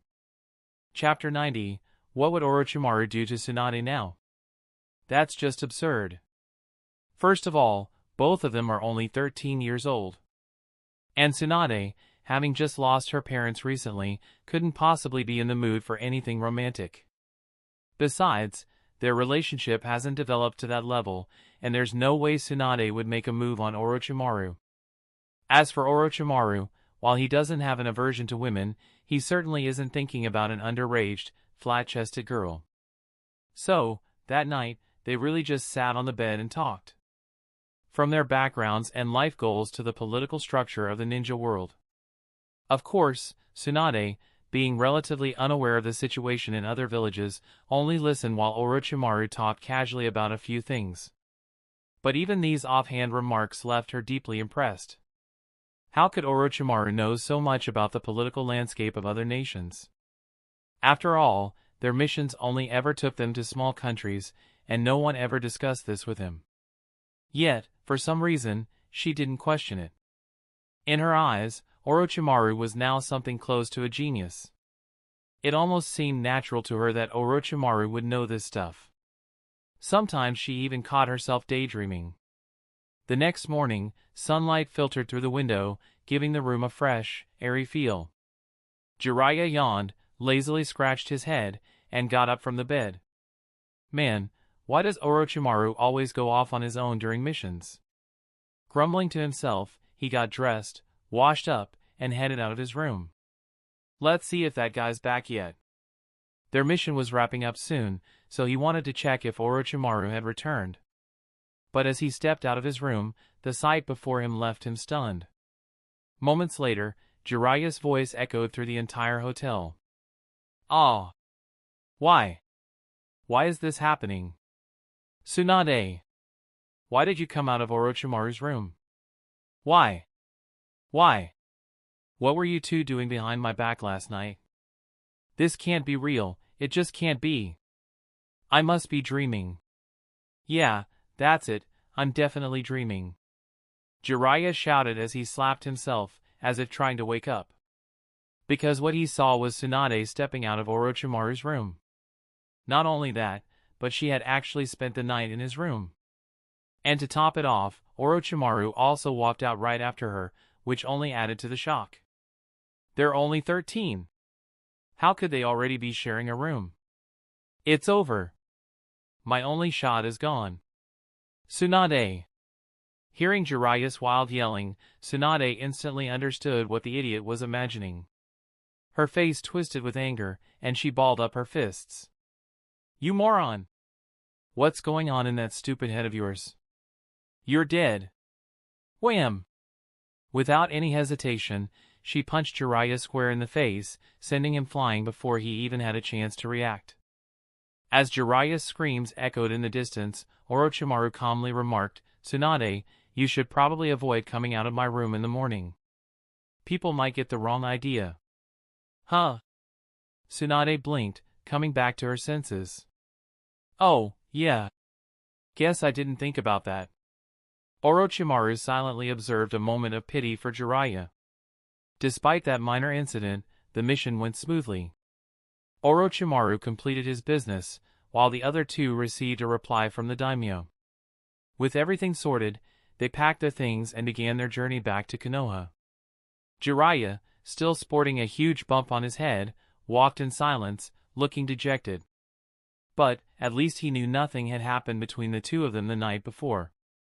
They had just talked, which eased his mind a little. Even though he had always known he didn't have much of a chance, part of him still clung to some faint hope. As for Orochimaru, he found himself a bit surprised by one thing he hadn't expected to run into Uchiha Madara in that place. Could this have been where Madara saved Obito? Orochimaru wasn't sure, but he didn't care to investigate further right now. After all, for someone who already knew the plot, there were at least 100 ways he could thwart Black Zetsu's plans. It was nothing that concerned him at the moment. A week later, they finally returned to Konoha. Once back in the village, Orochimaru immediately set out to take care of his personal affairs. First on his list, building his own lab. Current focus, genetic modification. Next target, cloning technology. Genetic modification, as Orochimaru understood it, was a technology that straddled the line between gene fusion and cell transplantation. While weaker than gene fusion, it was far more refined than simple cell transplantation. It allowed the alteration of a person's genes at their very core, enabling them to possess other genetic traits. This was the very process that had produced Captain Yamato. His genes were modified from birth, allowing his body to adapt to Hashirama's wood-style cells. As a result, he naturally developed wood-style abilities as he grew up. This was fundamentally different from the crude method Danzo had used, which merely involved transplanting cells. The catch, of course, was that genetic modification required young, living subjects to conduct experiments on. But that wasn't even the main issue. If it were just genetic modification, Orochimaru could still conduct his experiments in secret. Worst case, he could start by testing on mice. What he truly needed to conceal, though, was his next project, cloning technology. Now, cloning was a whole different beast. This wasn't something a 13-year-old could dabble in without raising suspicions. Unlike other technologies, cloning required advanced equipment, something Konoha didn't have easy access to. And unlike gene modification, which could be carried out with basic lab gear. Cloning necessitated specialized tools, such as incubation chambers to house the clones, and various tubes to maintain them. If Orochimaru were simply developing new medicines or performing standard experiments, Konoha might just chalk it up to him being an exceptionally gifted young researcher. But if he started working on cloning? That would cause a massive stir. After all, who had ever heard of a 13-year-old capable of developing cloning technology on his own? At that point, he'd go from being the researcher to becoming the research subject. And that was the last thing Orochimaru wanted. That's why he needed his own lab, far away from prying eyes. But just as he was pondering where to set up his secret lab, something completely unexpected happened. Orochimaru. HM? Lord Danzo? How about it? Ready to work for me? Chapter 91. On this particular day, Orochimaru found himself lost in thought, considering where the best location would be to establish his experimental base. As he wandered aimlessly, he unknowingly drifted into the Konoha village cemetery. This place held significance for him, as it was due to his parents that he had learned summoning techniques. So, he paused in front of their graves to pay his respects. But to his surprise, it was here that Danzo decided to approach him. He hadn't expected this meeting. And now, Danzo was asking him to work directly under him?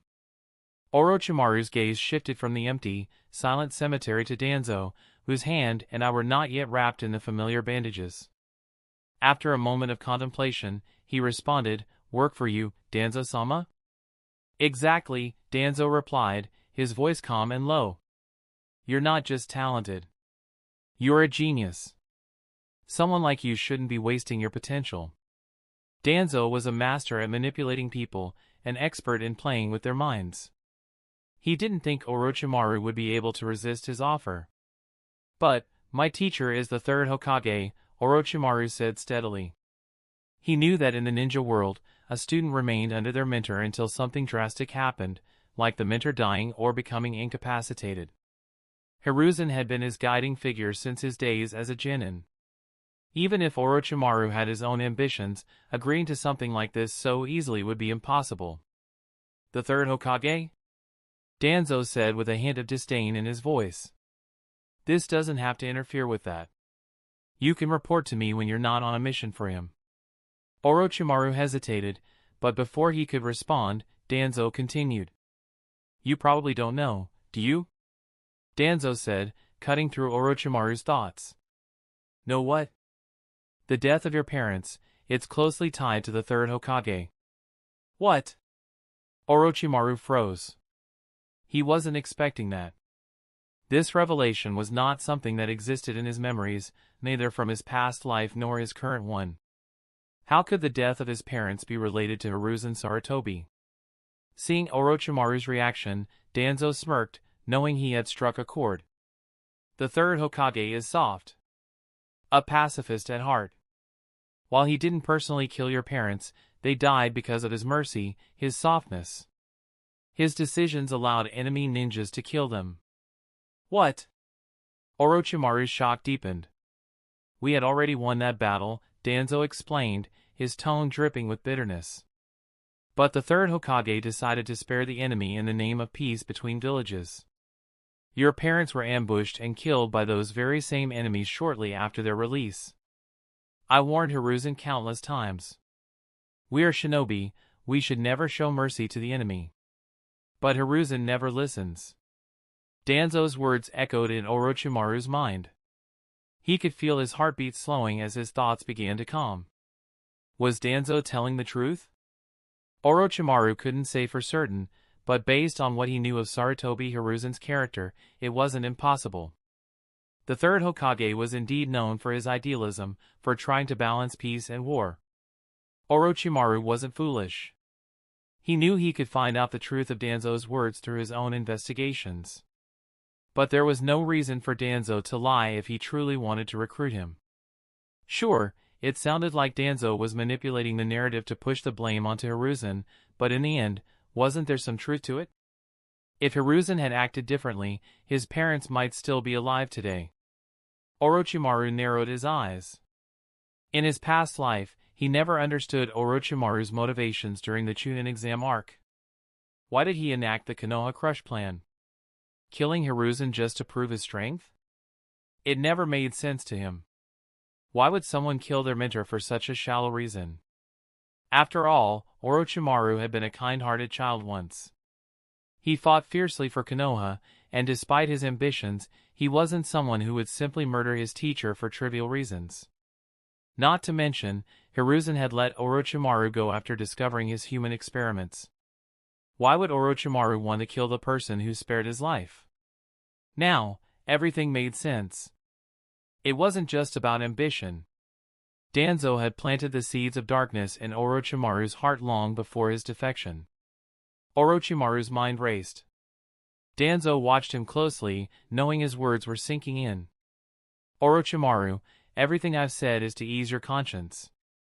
Working under me doesn't have to be a burden. Danzo then turned to leave, his confidence unwavering. He was certain he had swayed Orochimaru. After all, manipulating talented young minds was his specialty. But in reality, Orochimaru had wanted to cooperate with Danzo for a while now. He had just never had the chance to approach him directly. Now, with Danzo coming to him, the timing couldn't be more perfect. However, he knew better than to let his enthusiasm show. While Danzo's story was surprising, it didn't truly affect him. Orochimaru had long detached himself from emotional ties. His parents' death, while tragic, wasn't a driving force for him anymore. What truly intrigued him was the realization that the power struggles within Konoha's leadership had already begun in full force. If Orochimaru allied with Danzo, Hiruzen would undoubtedly distance himself. But many of Orochimaru's plans required access to resources that only Danzo could provide. Hiruzen, with his pacifist tendencies, would never allow Orochimaru to delve into the kinds of experiments he was planning. Hiruzen would never approve of anything related to the first Hokage's cells or access to the sealed book. And there was a big difference between experimenting on corpses and conducting live experiments. It wasn't long before Orochimaru made up his mind. That very night, Orochimaru made his way to the headquarters of Root, ready to meet with Danzo once more. Chapter 92, Root, located in the most secluded corner of Konoha, stood isolated by a thick stone door. From the outside, the place had a dark, ominous feel. Inside, it stretched like a deep well, plunging into the underground labyrinth beneath the village.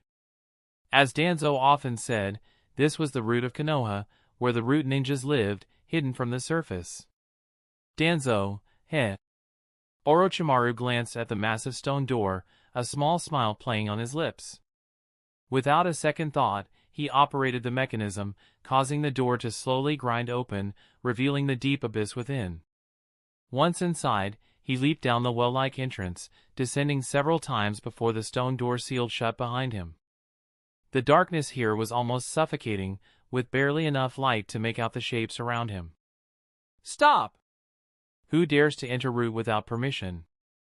Any unauthorized intruder will be killed on sight. As soon as Orochimaru landed, four masked ninjas from Root surrounded him. Their masks were more vibrant and sinister-looking than the standard umbu, giving them an even more menacing appearance. The four of them held weapons at the ready, their eyes cold and ruthless, prepared to strike at a moment's notice. Orochimaru's brow furrowed slightly, and he was just about to counter when Danzo's voice rang out from the shadows. Stand down. I summoned him. Danzo stepped forward from the dark recesses of the underground. Leave us. Yes, sir. With that, the four Root members sheathed their weapons and retreated without another word. Danzo smiled faintly as he looked at Orochimaru. I'm glad you came. I just want to know the full story, and why you've chosen me, Orochimaru replied, his voice calm but lacking the deference one might expect from a subordinate. This casual tone didn't sit well with the nearby Root ninjas, though Danzo himself didn't seem to mind. Danzo smirked. I knew you'd ask that. Let's talk while we walk. Orochimaru nodded, and they began moving deeper into the Root base. As they walked, Danzo once again explained his previous story, how the third Hokage's mercy had led to Orochimaru's parents' deaths. He laid the blame squarely on Hiruzen, painting him as the cause of their untimely end. Orochimaru, for his part, listened carefully. He knew there was some truth to Danzo's words. Whether Danzo exaggerated or not, Hiruzen's actions in the past aligned with what he was saying. Orochimaru, earlier you asked why I chose you specifically, Danzo said as they continued walking through the dimly lit underground corridors. Before I answer that, let me ask you something first. Go ahead, Danzo-sama, Orochimaru replied smoothly. You're familiar with your teammate, the girl Tsunade, right? Danzo asked. Of course, Orochimaru answered without hesitation. He knew Tsunade well, and more importantly, he had a good idea of where this conversation was headed. And you know who her grandfather was? I've heard the stories. Danzo nodded slightly. Hashirama Senju, the first Hokage, the man known as the god of shinobi. He was the legendary wielder of the wood release and even tamed the Nine Tails with it. But after him, no one could inherit his wood release abilities. To control a tailed beast like the Nine Tails, one would need either multiple Sharingan or wood release. In Konoha, we've tried resurrecting wood release through experiments. However, all tests, which were performed on willing adults, failed.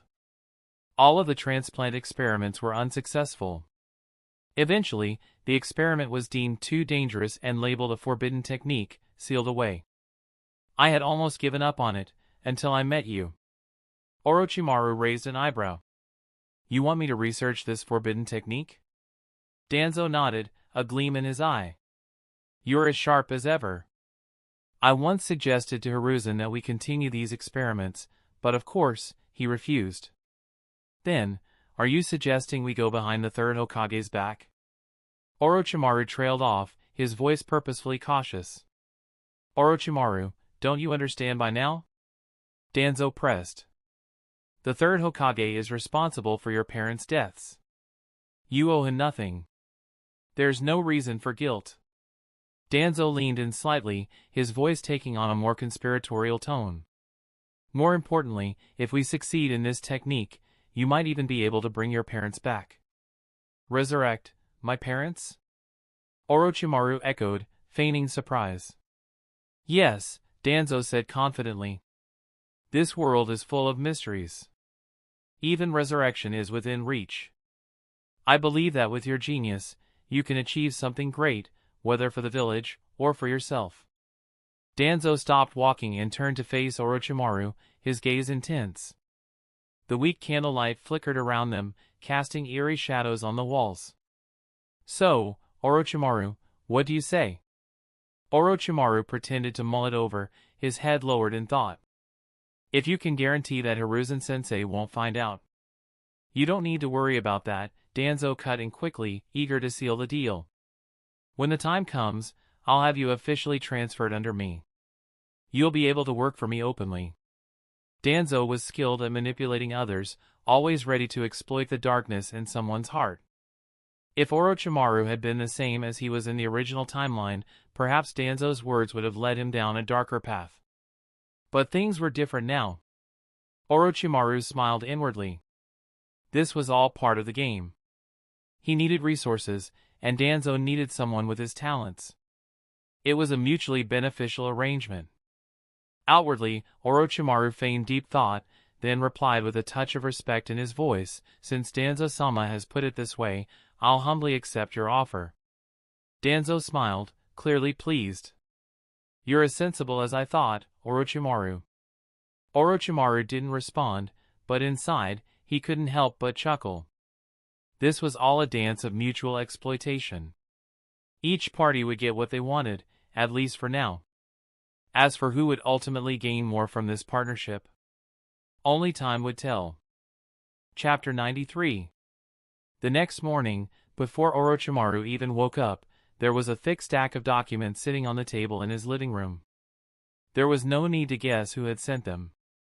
Dropping off materials in my living room without permission, huh? Orochimaru muttered to himself, eyeing the stack. I'll have to address this later. If someone sees something they shouldn't. Stretching his arms, he casually walked over and began flipping through the materials. He knew they had come from Danzo, sent without so much as a warning. The documents contained data from Konoha's previous experiments on the first Hokage's cells, attempts to replicate the legendary would release. While some of the information wasn't particularly useful to Orochimaru, it did contain details he hadn't known before. So, he took his time reading through it carefully. After about half an hour of reading, Orochimaru tossed the stack aside, realizing it would take much longer to go through everything. He washed up, dressed, and decided to head to the Hokage's office. After all, Hiruzen was still his teacher, and for now, he had to keep up appearances and check in with him regularly. Hiruzen, of course, had no idea that Orochimaru had already met with Danzo.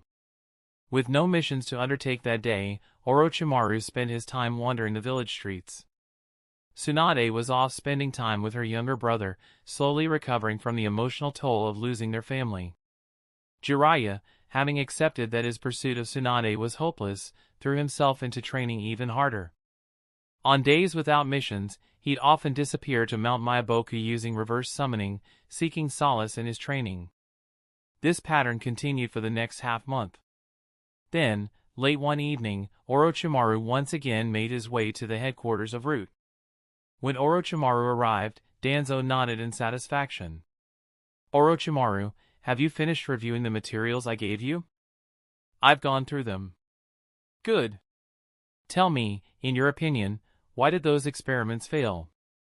Danzo's question was surprisingly direct, especially considering that Orochimaru was only 13 years old. No one in their right mind would expect a child to offer insight on such a complex matter. Danzo didn't actually expect a real answer, he just wanted to gauge Orochimaru's thinking process and measure his potential. But Orochimaru didn't flinch. According to the data, it's because the first Hokage's cells hold immense power, too much for an ordinary human body to withstand. Orochimaru spoke calmly, explaining the potential causes of cell rejection, detailing the complications the subjects faced. Danzo's eyes widened, though he quickly masked his surprise. How could he understand this much just by reading the reports for half a month? He thought to himself. It had only taken him a short time to not only comprehend the data but to identify the core problem of the experiment. Danzo, always one to hide his emotions, quickly regained his composure. He knew Orochimaru had been immersed in self-study for years, starting from the age of 6. 6 or 7 years of focused learning, paired with an extraordinary natural talent, had turned Orochimaru into an expert in scientific research at an astonishingly young age.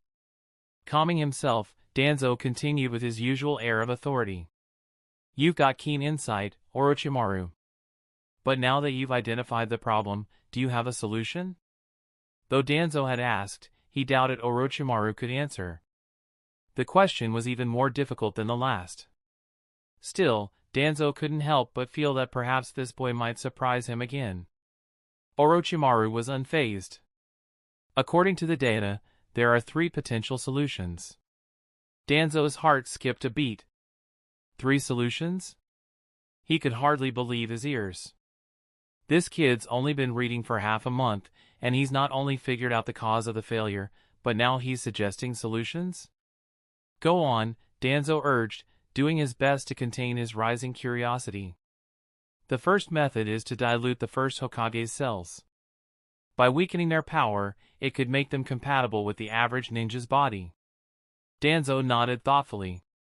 "But if you dilute the cells too much, you lose the strength that made them valuable in the first place." "Exactly," Orochimaru agreed. "It might only retain 1% of the original power, so it's not an ideal solution." Danzo nodded again. "And the second?" "The second method would be to strengthen the host's body, enhancing their physical endurance until they can withstand the first Hokage's cell energy." "We've considered that as well," Danzo responded. "But it's nearly impossible. Even with the strengthening potions you've developed, no one's body could reach that level." "Perhaps," Orochimaru said, a sly smile crossing his face. "Which brings us to the third method." Danzo leaned in, intrigued. "What's the third method?" Orochimaru raised a single finger. "You balance the power of the cells with another form of energy. Danzo's eyes narrowed. Go on. As you know, chakra is composed of both physical and mental energy. The first Hokage's cells contain immense life force, or physical energy. The problem lies in the imbalance. Ordinary ninjas don't have enough mental energy to control that overwhelming life force.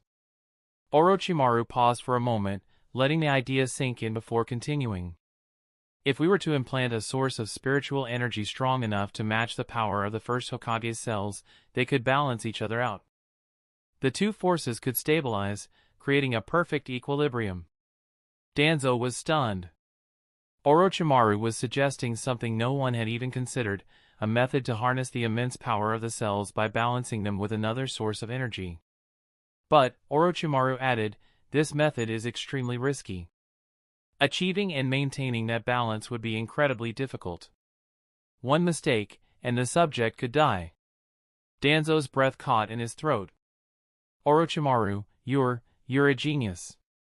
The way Danzo said it wasn't just flattery, it was the truth.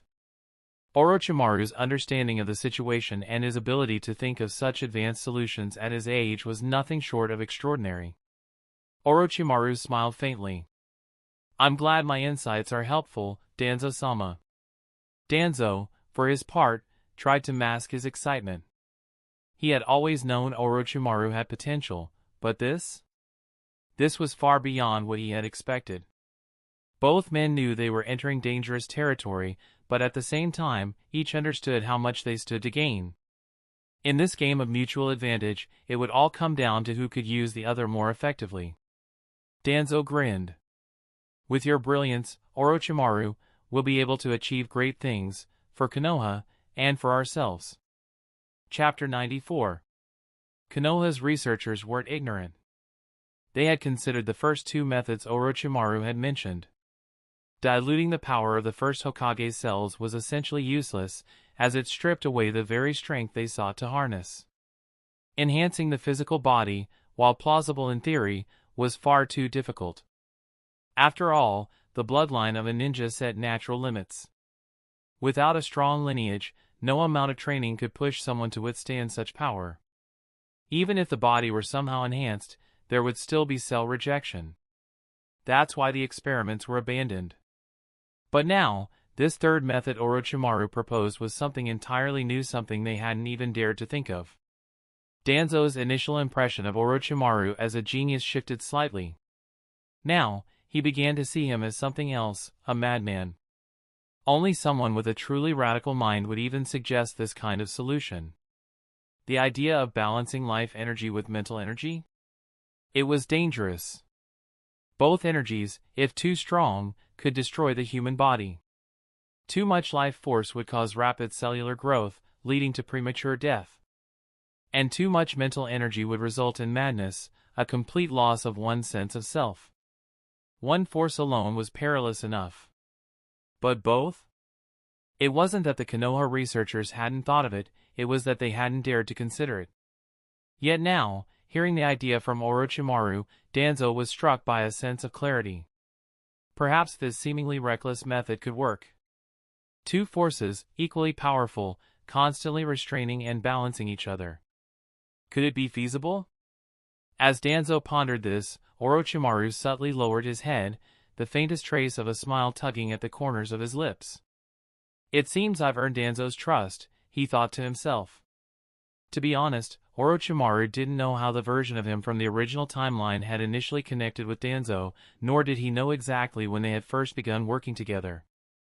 What he did know was that in the original story, their collaboration likely didn't happen until after the Second Great Ninja War, when Orochimaru had already started delving into forbidden jutsu. But none of that mattered now. Orochimaru was revealing his scientific prowess earlier, getting Danzo's attention long before those events. The third method he had mentioned was, in fact, something Danzo eventually used in the original series. However, Danzo didn't yet possess the resources or knowledge to implement it at this point, so Orochimaru's words came as a true revelation to him.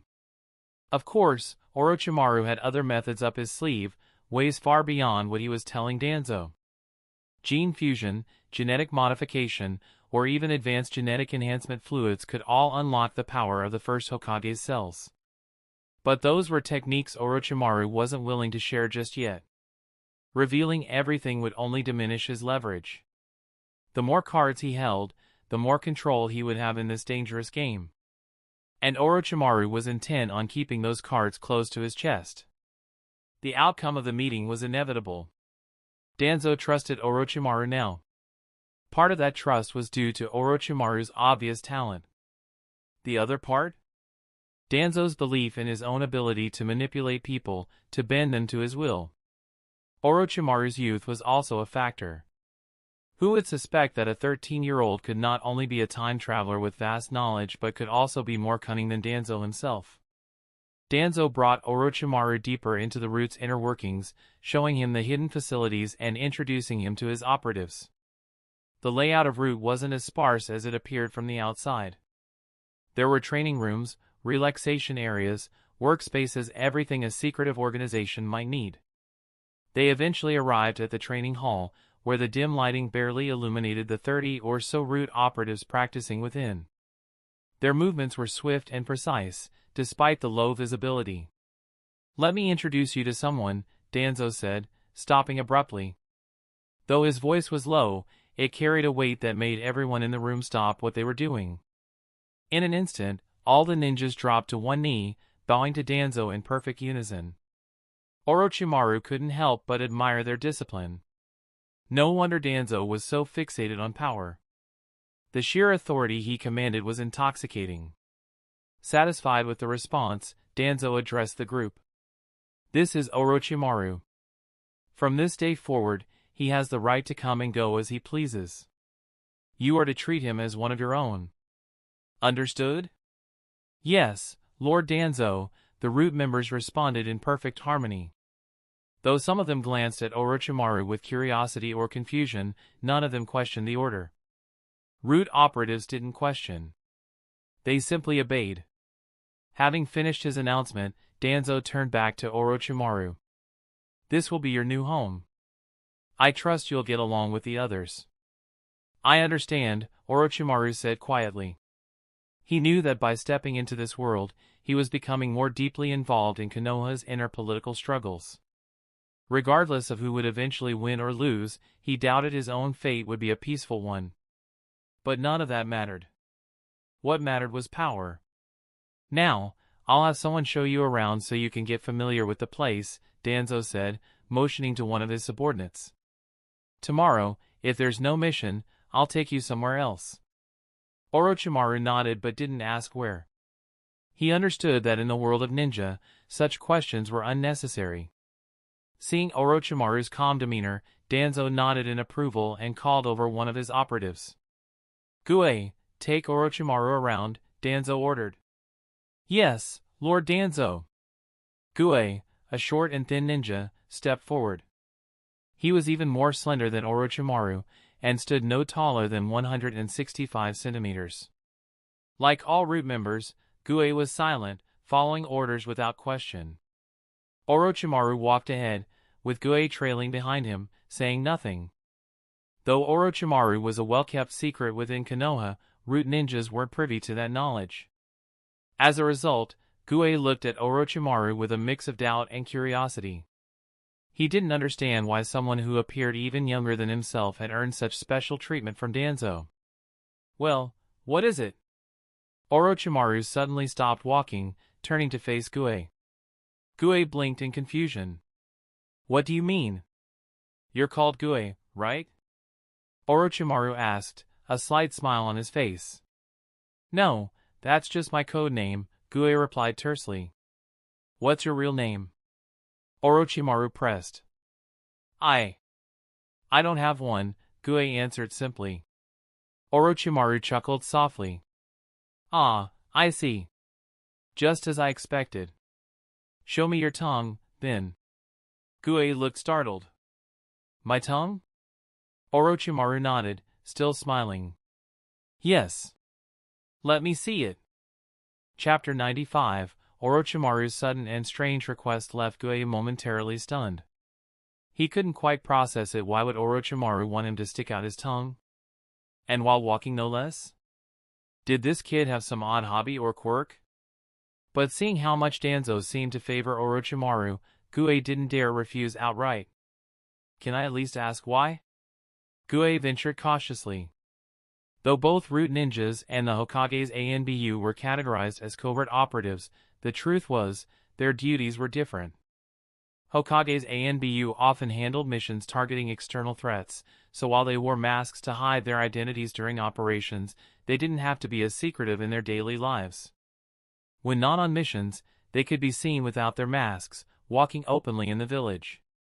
Root operatives, on the other hand, lived in the shadows.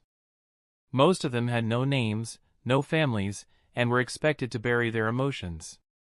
Their work was far darker, sometimes involving tasks against their own people.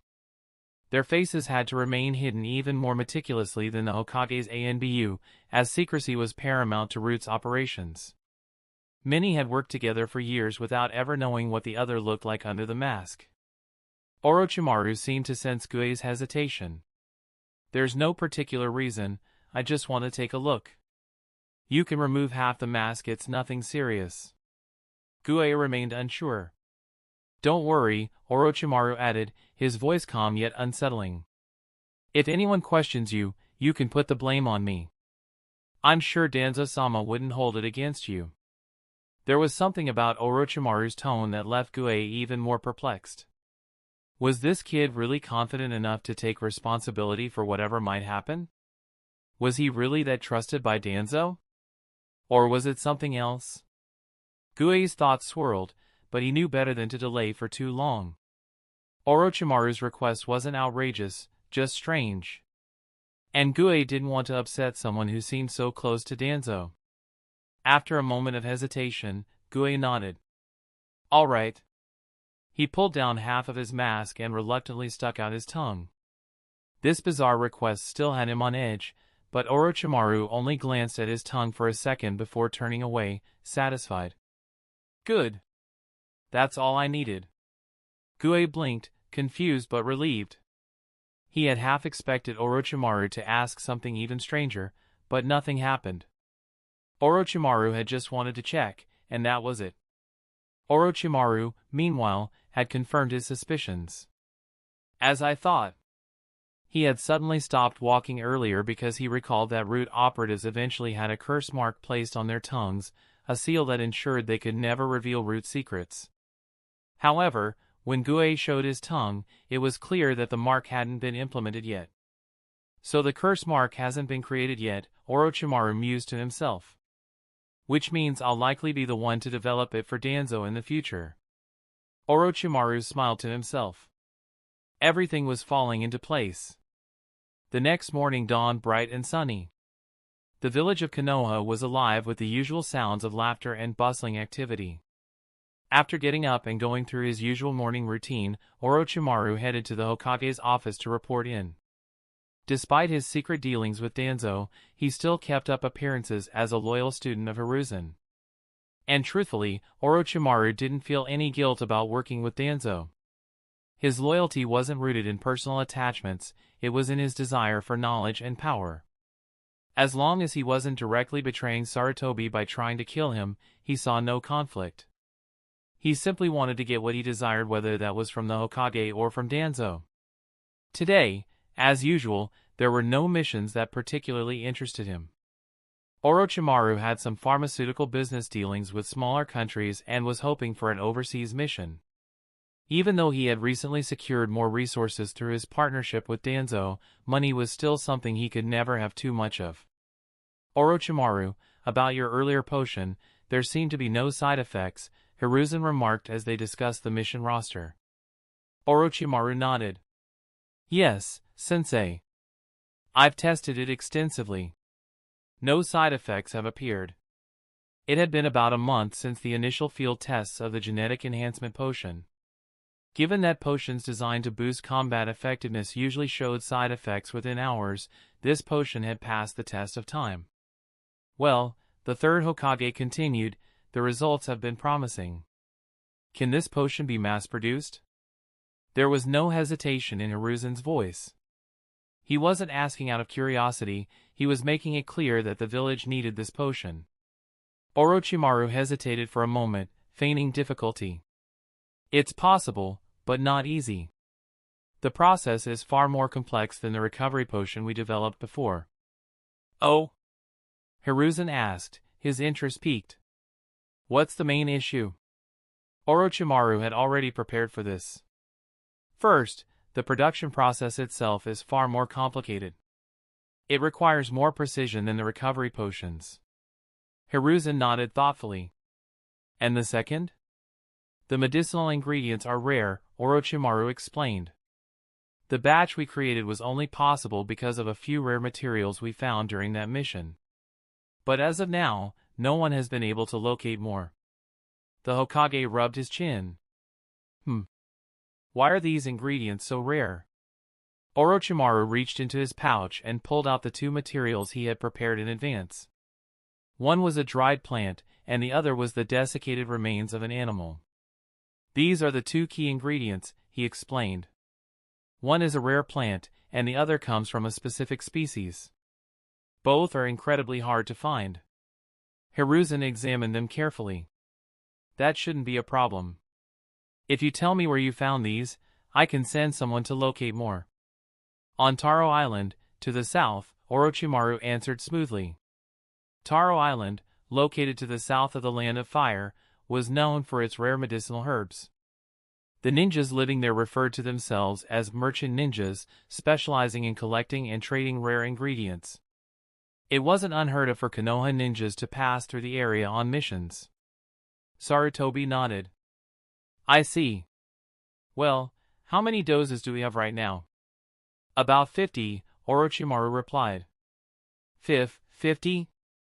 The Hokage was visibly surprised.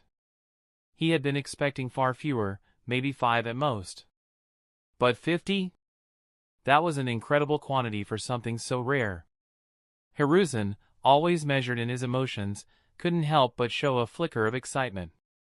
He cleared his throat, trying to regain his composure.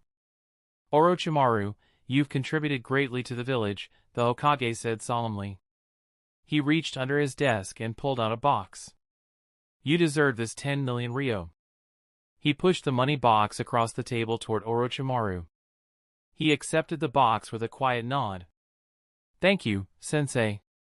Chapter 96. Even though Hiruzen was being generous, Orochimaru knew better. The black market price for 50 doses of the diluted genetic enhancement fluid was around 75 million ryo, far more than the 10 million he was being handed now. Still, Orochimaru accepted it without complaint. 10 million ryo isn't bad, but the real profit is still ahead, Orochimaru thought. After handing Hiruzen the 2 prepared potions from his scroll, Orochimaru left the Hokage's office. He knew that as the lead researcher on this project, he could control the pace of production and delivery, and Hiruzen wouldn't question him. The Hokage was well aware of how valuable these potions were and trusted Orochimaru implicitly. Hiruzen, on the other hand, understood that the payment was too little for what Orochimaru was delivering. But as his disciple, Orochimaru hadn't asked for any official funding. This was the best Hiruzen could offer as a gesture of appreciation. Meanwhile, Orochimaru casually strolled through the village streets, the 60 million ryo from his black market dealings already resting comfortably in his pocket.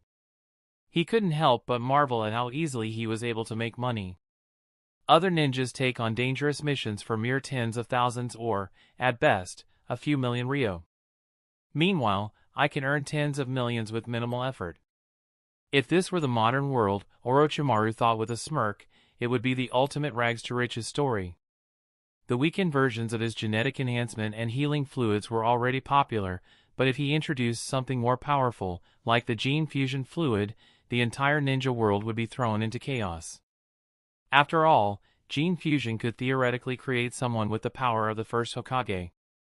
But Orochimaru knew better than to release such power into the hands of others. He understood that giving too much power too soon would make people uncontrollable. History had already shown what happened when people were given too much strength, like Kagaya's 2 sons who betrayed their own mother after inheriting her abilities. Orochimaru chuckled to himself. Yes, the god-making plan will have to wait. For now, I don't have the strength to control anyone like that. Just as these thoughts crossed his mind, a familiar voice called out to him. "Hey, Orochimaru!" Tsunade's voice rang through the street. She glanced at the money box in his hand and raised an eyebrow. "Another payout, huh? Did your research succeed again?" Orochimaru looked over and saw Tsunade walking toward him, holding her younger brother Nawaki by the hand. She seemed to have recovered somewhat from her recent grief. "Yeah," Orochimaru replied, giving her a brief nod. His eyes flicked down to Nawaki. "It's been a while, Nawaki. You've grown." Nawaki, hiding behind Tsunade's leg, looked at Orochimaru with wide eyes, clearly intimidated by the man's appearance. Yeah, he's grown a bit," Tsunade replied, smiling at her brother. "You haven't visited in a while, Orochimaru. Nawaki, greet him properly." But Nawaki, unnerved by Orochimaru's snake-like golden eyes, shrank back further behind his sister. Seeing his reaction, Tsunade crouched down and tried to reassure him. "What's wrong? This is Orochimaru and I. He used to hold you when you were a baby." Nawaki shifted uncomfortably and mumbled a reluctant response. I know." Tsunade sighed, shaking her head. "You're not usually this shy." Orochimaru, observing the boy's hesitation, spoke up calmly. "It's fine. Children are often afraid of people they don't know well." It was true Orochimaru had held Nawaki once before, but that was back when he was barely 2 years old, before Tsunade's parents had died.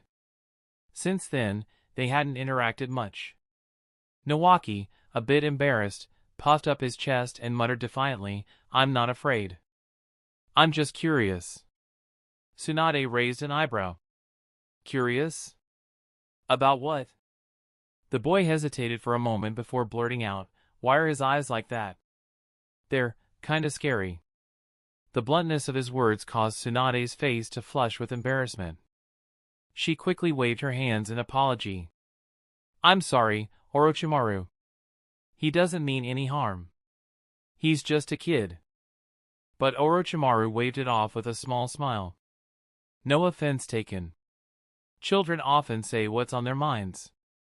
In truth, Orochimaru's golden vertical pupils did resemble those of a snake. While not exclusively snake-like, many predators shared this characteristic, and it wasn't surprising that a young child would find them unsettling. However, Nawaki's innocent comment didn't bother Orochimaru. After all, he could easily alter the shape and color of his eyes with his abilities if he ever felt the need to blend in.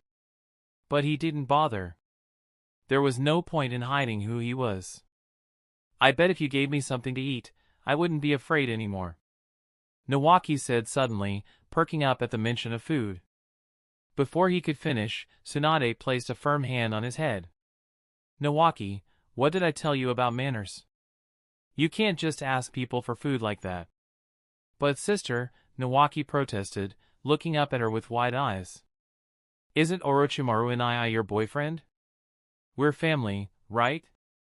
So it's fine." Both Tsunade and Orochimaru were momentarily stunned by Nawaki's bold statement.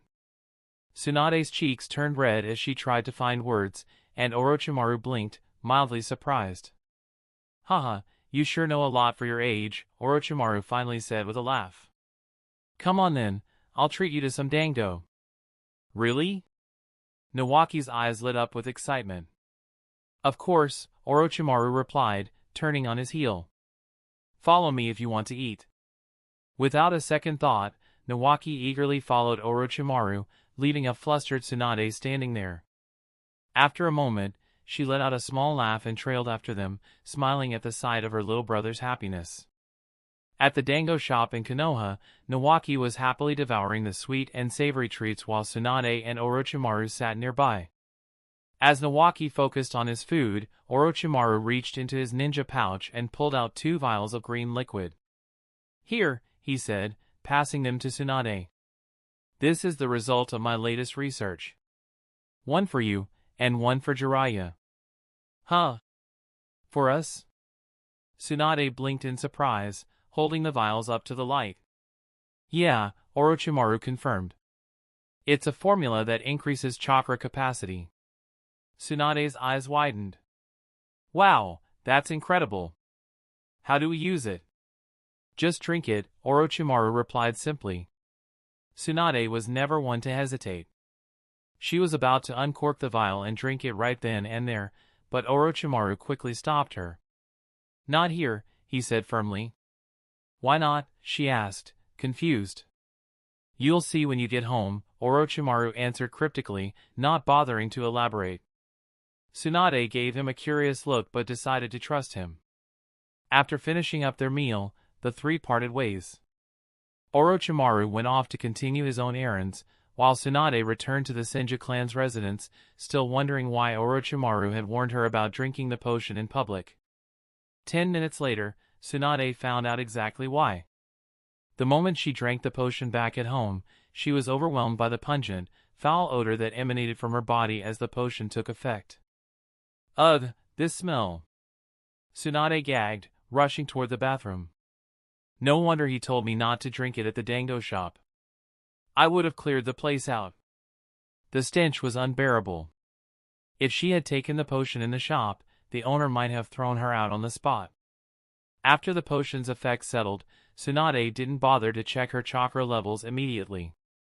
Instead, she made a beeline for the shower. As a kunoichi, and more importantly, a woman with pride, she wasn't going to tolerate smelling like this. As she stripped down and let the hot water wash over her, she caught sight of her reflection in the steamed-up mirror. Huh? Wait a second. Did I just get bigger? She muttered to herself in surprise, glancing down at her body. Chapter 97, Gene Enhancement, while primarily focused on augmenting the genetic structure, also involves a large-scale detoxification process before the actual enhancement begins. This detoxification is similar to a deep cleanse, flushing out toxins and impurities from the body through the sweat glands. The smell of these impurities being expelled is, to put it mildly, far from pleasant. Of course, the genetic enhancement process also promotes growth and development. It's all part of the gene strengthening. It wasn't something Orochimaru paid much attention to, as he viewed it as a secondary benefit, but for Tsunade, it was an unexpected and rather welcome surprise. Did I really grow? She murmured to herself, still in disbelief. What? That actually worked? At the door of a nearby house, Jiraiya's eyes widened in amazement as he stared at the light green vial in Tsunade's hand. Wow, Orochimaru actually pulled it off again. Jiraiya exclaimed, thoroughly impressed. Tsunade, always quick to take advantage of a moment, gave him a smug look. Of course. Do you know who my boyfriend is? Her boastful tone made it sound as though she had been the one to develop the potion herself. Jiraiya rolled his eyes. Oh please, like that has anything to do with you. You didn't make this, you're just, wait, hold on a sec. Jiraiya's eyes flicked up and down, and for a second, he froze. You, Tsunade, did you? Where are you looking, idiot? Tsunade's expression darkened, her voice suddenly cold and menacing. And nothing. I wasn't looking. I swear. Jiraiya stammered, his forehead already breaking into a sweat as he frantically waved his hands. It was just an accident. Careless, yeah, careless.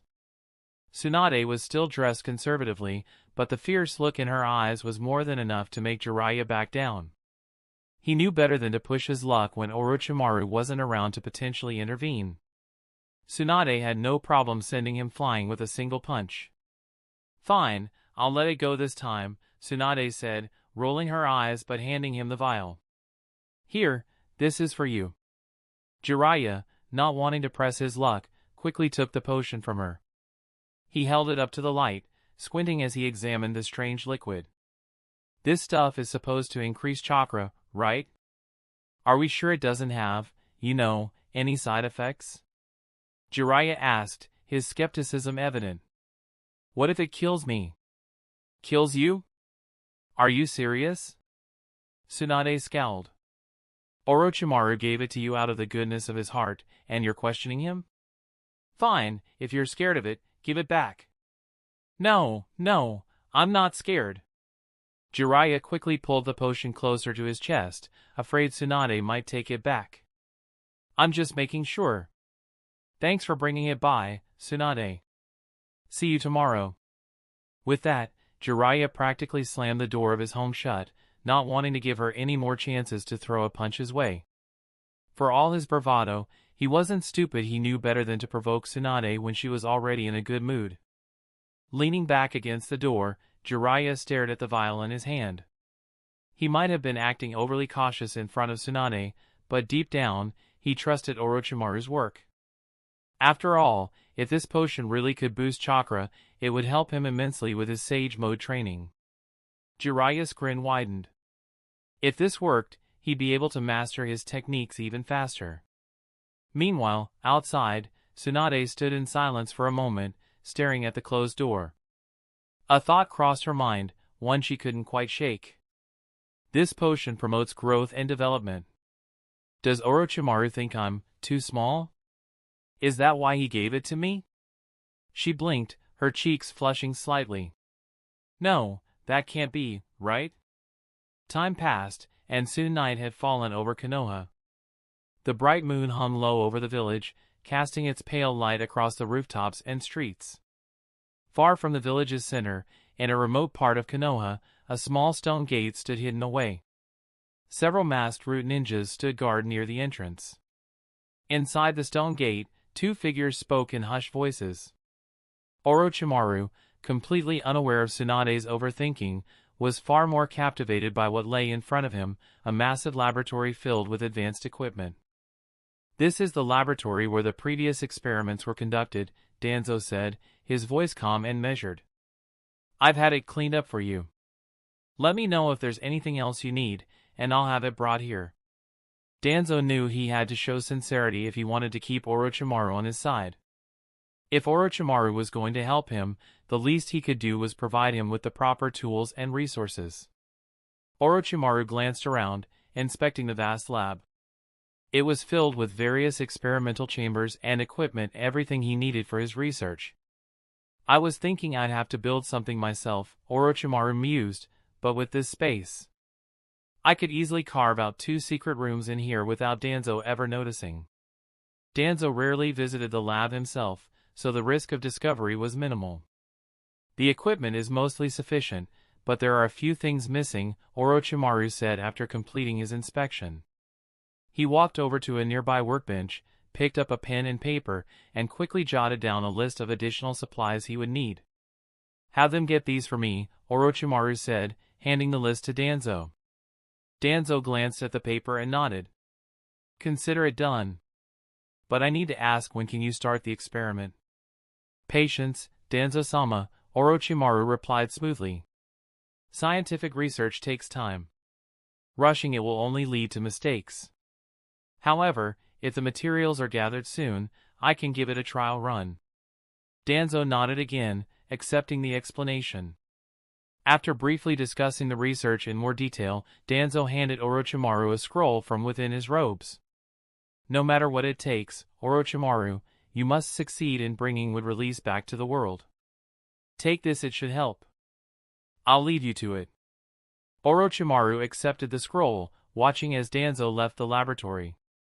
As soon as he was gone, Orochimaru couldn't help but let his curiosity get the better of him.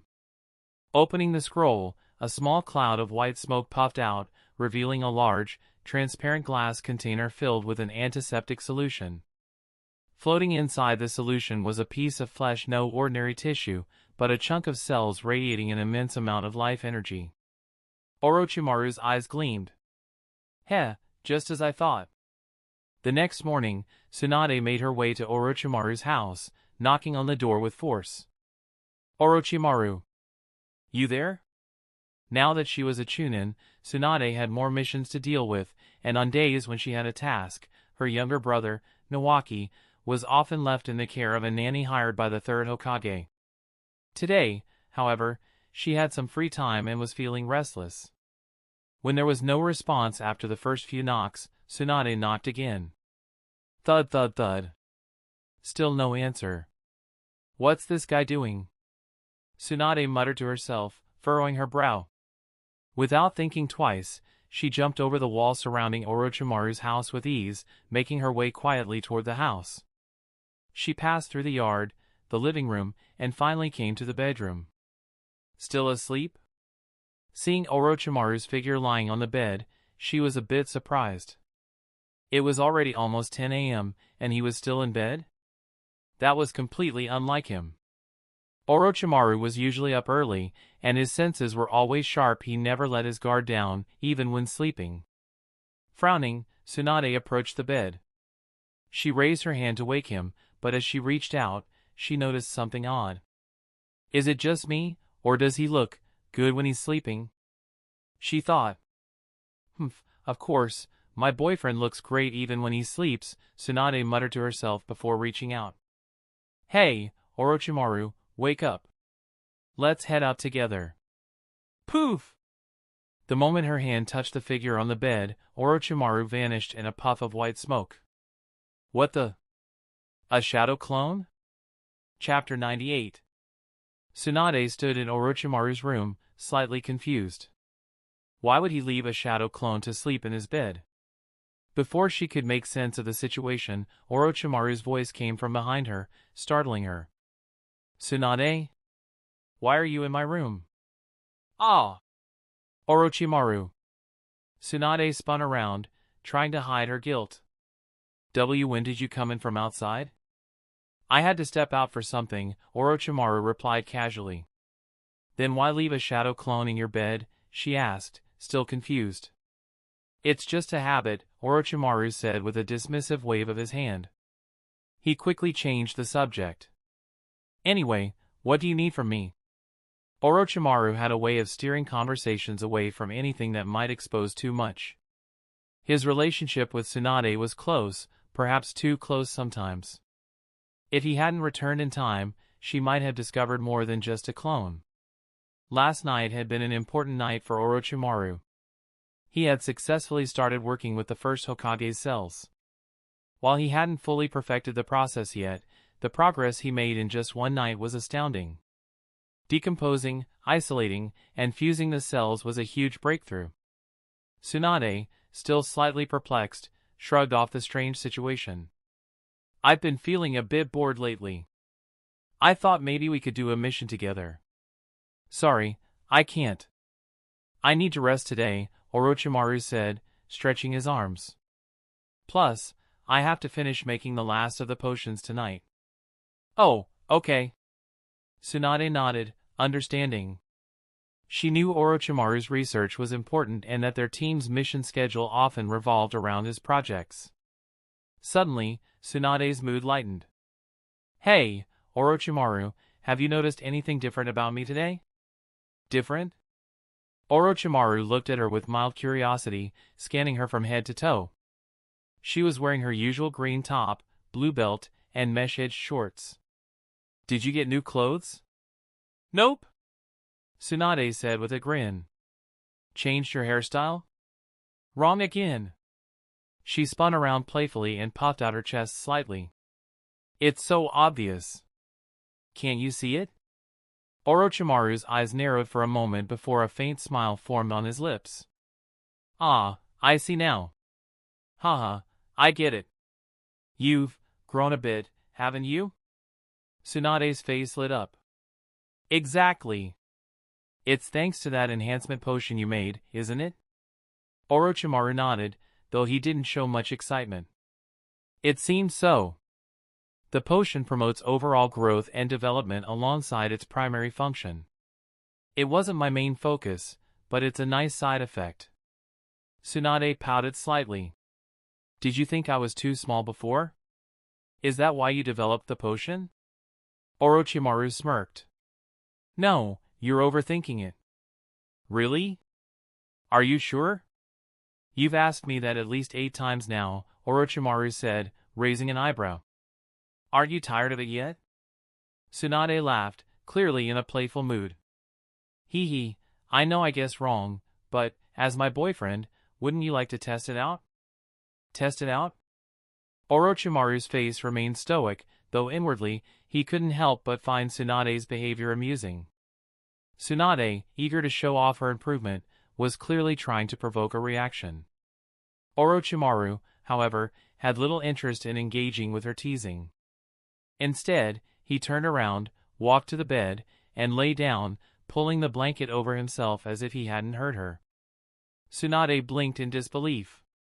She had been joking, trying to get a rise out of him, but his complete lack of response left her speechless. "Seriously? You're just going to sleep?" she muttered, a bit annoyed. With a sigh, she realized there was no point in pushing further. Orochimaru had clearly checked out of the conversation. In the end, she smiled and left the room quietly, leaving Orochimaru to his rest. Orochimaru slept until the afternoon. After waking up, he headed straight to Konoha's testing base to begin work on the genetic enhancement fluid he had promised Hiruzen. His schedule was relentless. In just 5 days, he produced 50 vials of the weakened enhancement fluid. Once he finished, he settled into a routine, spending his days refining genetic modification techniques at Konoha's experimental base, while also crafting potions to sell during future missions. After wrapping up his work in the afternoon, he would head to the secret lab Danzo had provided, where he worked deep into the night, often until 11 o'clock. The details of his experiments were far too complex for others to understand, and Orochimaru wasn't inclined to explain them to anyone. As long as he kept producing results, no one questioned his methods. A month later, Hiruzen stood in his office, looking down at the 3 high-end boxes of genetic enhancement fluids resting on his desk. Inside were the remaining 48 vials that Orochimaru had promised. Hiruzen nodded in satisfaction. Orochimaru truly is an invaluable disciple. 50 potions, each one capable of permanently increasing a ninja's combat effectiveness. The implications of such an enhancement were staggering. For the average ninja, these potions were already a powerful asset, but for a jounin, they were game-changing. Not every jounin had a large chakra reserve. Many relied on precise chakra control and skill, often having to carefully ration their chakra in battle. For clans like the Hyuga and Uchiha, where even the jounin sometimes had limited chakra reserves, these potions would be a significant boost in their abilities. And of course, there were other clans like the Aburame, Inazuka, and Yamanaka, where some of their jounin could greatly benefit from this type of enhancement. Hiruzen, however, decided to reserve the first batch of potions for Konoha's core leadership, starting with himself and the other village elders. These 4 were the true backbone of Konoha, and ensuring their strength came first. After that, the remaining potions would be distributed to various clans based on merit and contributions to the village. Even though Danzo's influence would typically complicate Uchiha's involvement, Hiruzen knew it was essential to include them. A few days later, Hiruzen called a meeting with the clan heads of Konoha. The Hokage conference room was filled with leaders from various prominent clans. The excitement was palpable as Hiruzen explained the benefits of the new potions. "These potions can permanently increase chakra reserves," Hiruzen said, smiling as he watched their reactions. "It's been tested and verified. It's even more valuable than the recovery potions we've used before. However, the quantity is limited for now." The clan leaders exchanged glances, clearly impressed but also skeptical. "Is this really possible?" one of them asked. "I couldn't believe it either at first," Hiruzen admitted, "but I assure you, the results are real. The village's top scientists, including Orochimaru, have confirmed it." "That's incredible," another leader exclaimed. However, Hiruzen continued, his tone becoming serious, "because of the limited quantity, we've decided these potions will not be sold to outsiders. I've gathered you here today to ensure that each of your clans receives 1 dose, for now. More will be made available as rewards for those who make special contributions to the village." The clan leaders nodded in agreement. No one would turn down a potion that could increase a ninja's combat capabilities. "We understand, Lord Hokage," said the head of the Nara clan. "We'll follow your decision." "Thank you," Sarutobi said, nodding in acknowledgement. Let's start with the head of the Hyuga clan. Chapter 99, Hiruzen held the meeting to distribute the weakened genetic enhancement fluid, and it felt a lot like a company's CEO handing out bonuses to employees. And in many ways, that wasn't too far from the truth. Konoha had been founded on the strength of two major clans, Senju and Uchiha, with the rest of the families and civilian ninjas coming to seek protection and opportunity. The structure wasn't all that different from the early stages of a company being formed. Hiruzen was the third CEO, while Danzo and the other village elders were the board of directors. The clan heads were like shareholders or department heads, each with their own interests and influence. Later that night, after the meeting had ended, Danzo made his way to Orochimaru's laboratory outside Konoha, his face showing a hint of displeasure. "Orochimaru, you shouldn't have given Hiruzen so many of those genetic enhancement potions," Danzo complained, his tone dripping with dissatisfaction. Orochimaru, who was busy examining a test tube, barely glanced at him. "Oh? And why is that?" Danzo scowled. "He used them to strengthen his influence with the clans. His position is becoming more unshakable." Orochimaru paused, then gave Danzo a sidelong glance. This guy, he thought, somewhat amused. He's really upset over this? It was clear to Orochimaru why Danzo had failed to surpass Sarutobi for the position of Hokage. His vision was so narrow, constantly getting caught up in small grievances. He lacked the broader strategy needed to secure true, lasting power. Lately, Danzo had begun to believe that he had successfully brainwashed Orochimaru, so he felt more comfortable openly expressing his ambitions in front of him. And Orochimaru had played along, never showing any signs of disloyalty. "That may be true," Orochimaru replied, still sounding nonchalant. "But even without these potions, Sensei's position would continue to solidify. The village is at peace for now, and his approval is high." Danzo wasn't placated. "Even so, you gave him too many." He crossed his arms in frustration, still grumbling. Orochimaru quickly understood where this was going. Danzo's real problem wasn't Sarutobi's increasing influence, it was that Orochimaru had given the Hokage so many potions while seemingly leaving Danzo with nothing. "Ah, so that's what this is about," Orochimaru mused silently. "He's upset I didn't save any for him." Smiling inwardly, Orochimaru reached under his workbench and pulled out a small iron box, placing it in front of Danzo. Danzo's eyes lit up momentarily, but his face remained as stoic as ever. After all, as the head of Root, he couldn't show his emotions so easily. "Orochimaru, you have more of these?" "Of course not," Orochimaru replied smoothly. "This box is just for you, Danzo-sama. I wouldn't deceive my own teacher so brazenly if it weren't to support you." Danzo's expression relaxed slightly, though his suspicion seemed to melt away completely. Orochimaru's words had hit just the right note, and Danzo believed him without further questioning. In truth, Orochimaru had prepared for this. He knew Danzo would become suspicious if he handed everything over to Hiruzen, so he had made sure to keep some potions aside just for him. After all, maintaining good relations with Danzo could be just as useful as aligning with the Hokage. "Orochimaru, you never fail to impress me," Danzo said with a slight nod of approval, his tone finally softening. Orochimaru didn't respond, instead turning back to his experiments. He knew when to stay quiet, there was no need to say too much. Danzo had what he wanted, and Orochimaru's silence kept him content.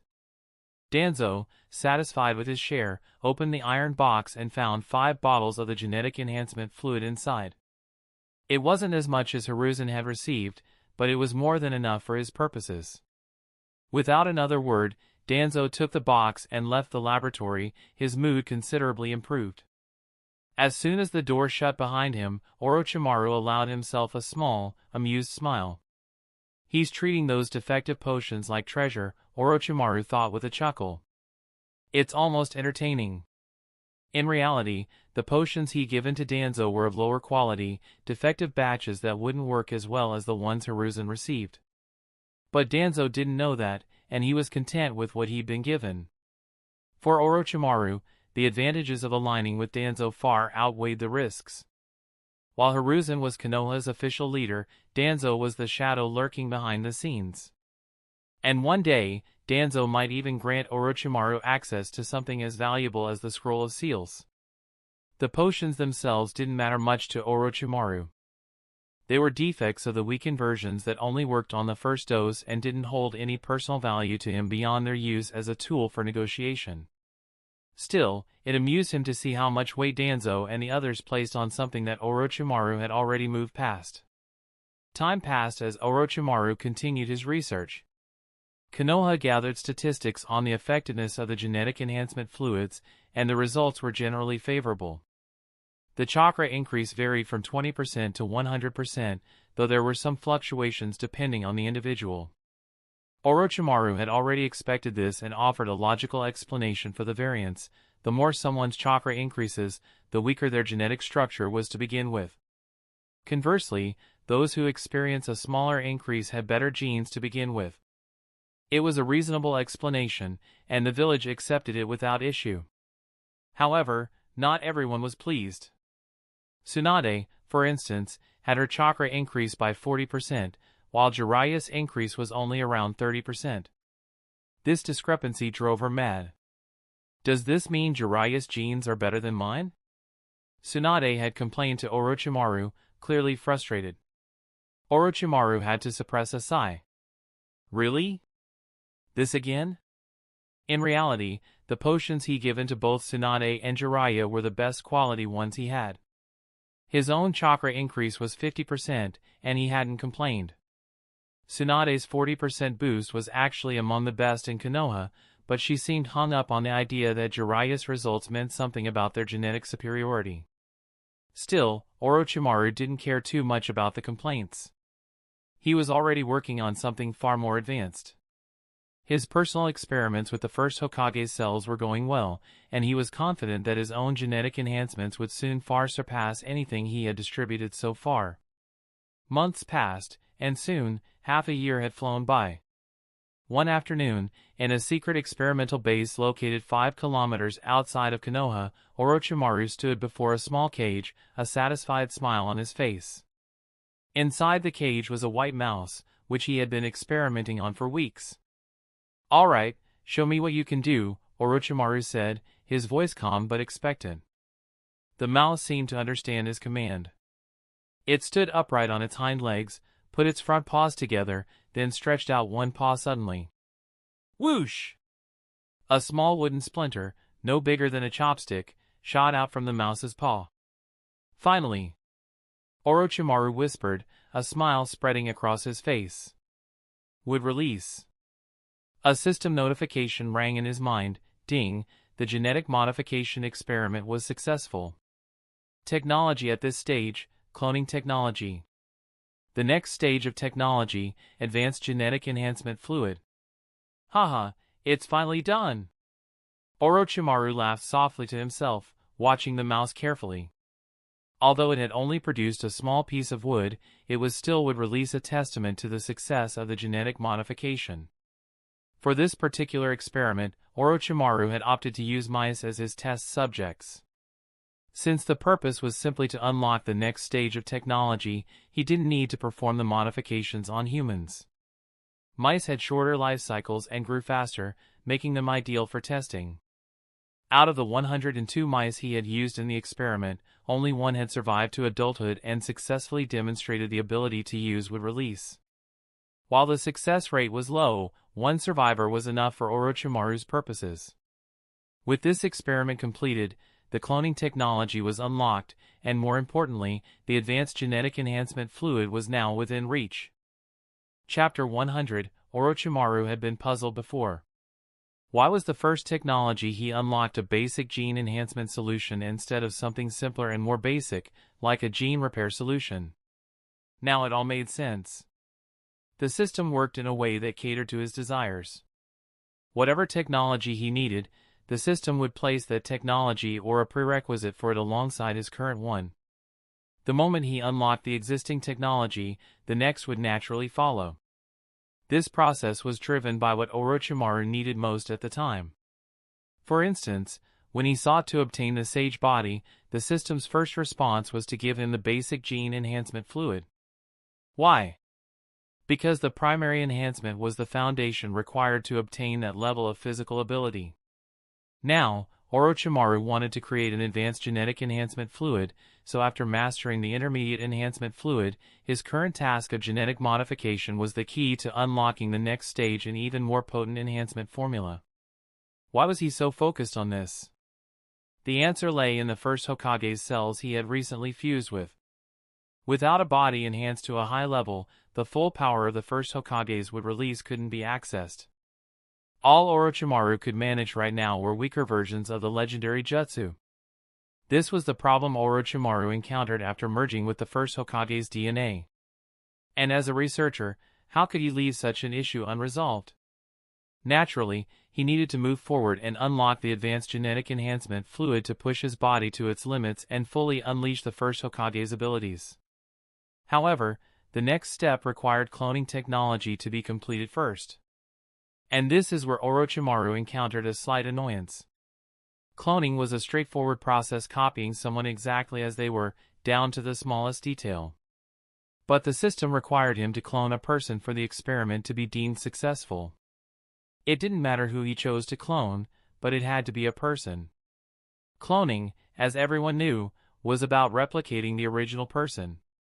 Physically, the clone would be identical to the original, with the only differences being in memories or skills that weren't inherently physical.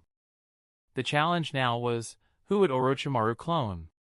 Logically, when creating a clone, it would take as long for the clone to mature as it did for the original to grow. For instance, if the original subject was 15 years old, the clone would need 15 years to grow as well. But Orochimaru knew that this was just theoretical. Any competent researcher could accelerate the growth of a clone through scientific manipulation, and he was certainly no exception. Orochimaru planned to use the immense vitality contained within the first Hokage's cells to speed up the growth process. However, the first Hokage's cells were incredibly potent, so to ensure the clone grew stably, he would need to suppress their power and carefully control the growth rate. Based on his calculations, it would take about half a year to grow a stable clone using the first Hokage's cells, and even then, success wasn't guaranteed. And of course, there was the issue of memory manipulation for the clone, something that would require additional work. Considering all the effort, it would be a real waste if the process only produced a single failure.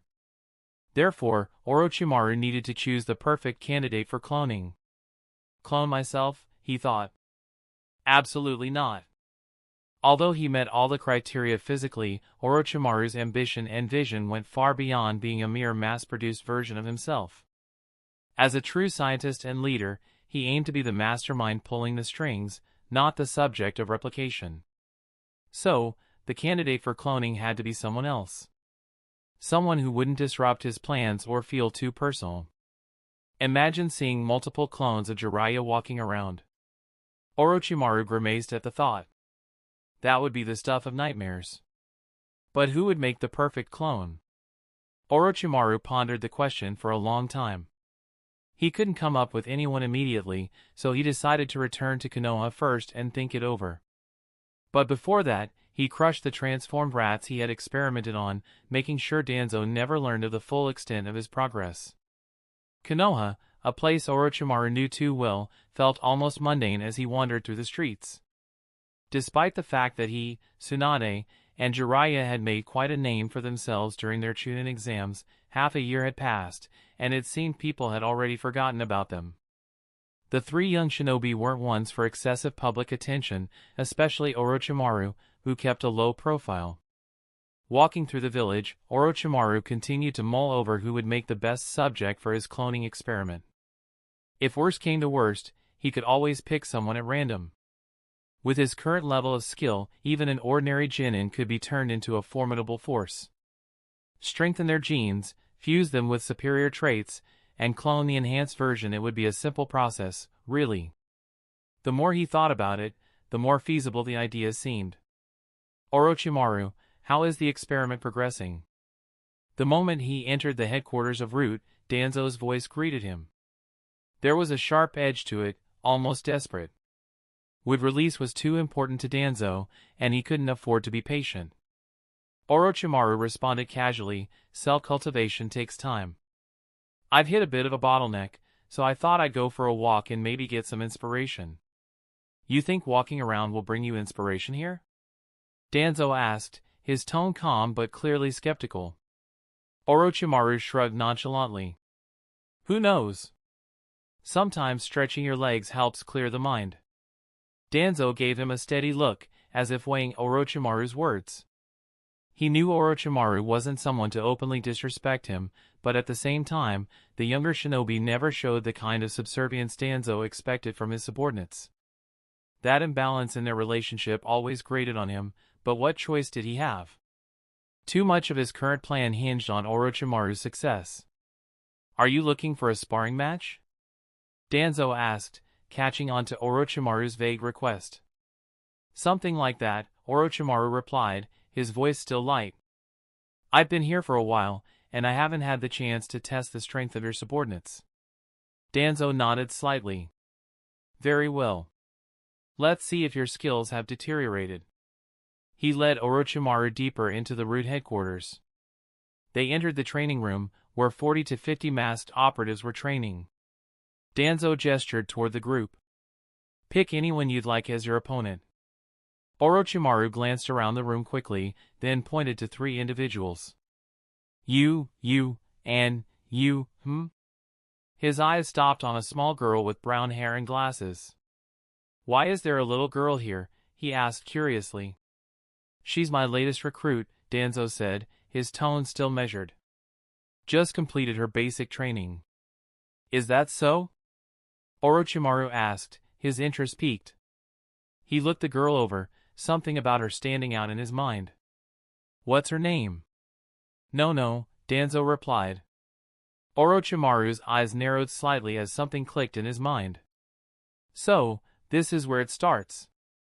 He thought, already piecing together how this girl could be useful in the future. That's the end of this tale for now. Thank you for watching, and I'll see you in part 6. Peace.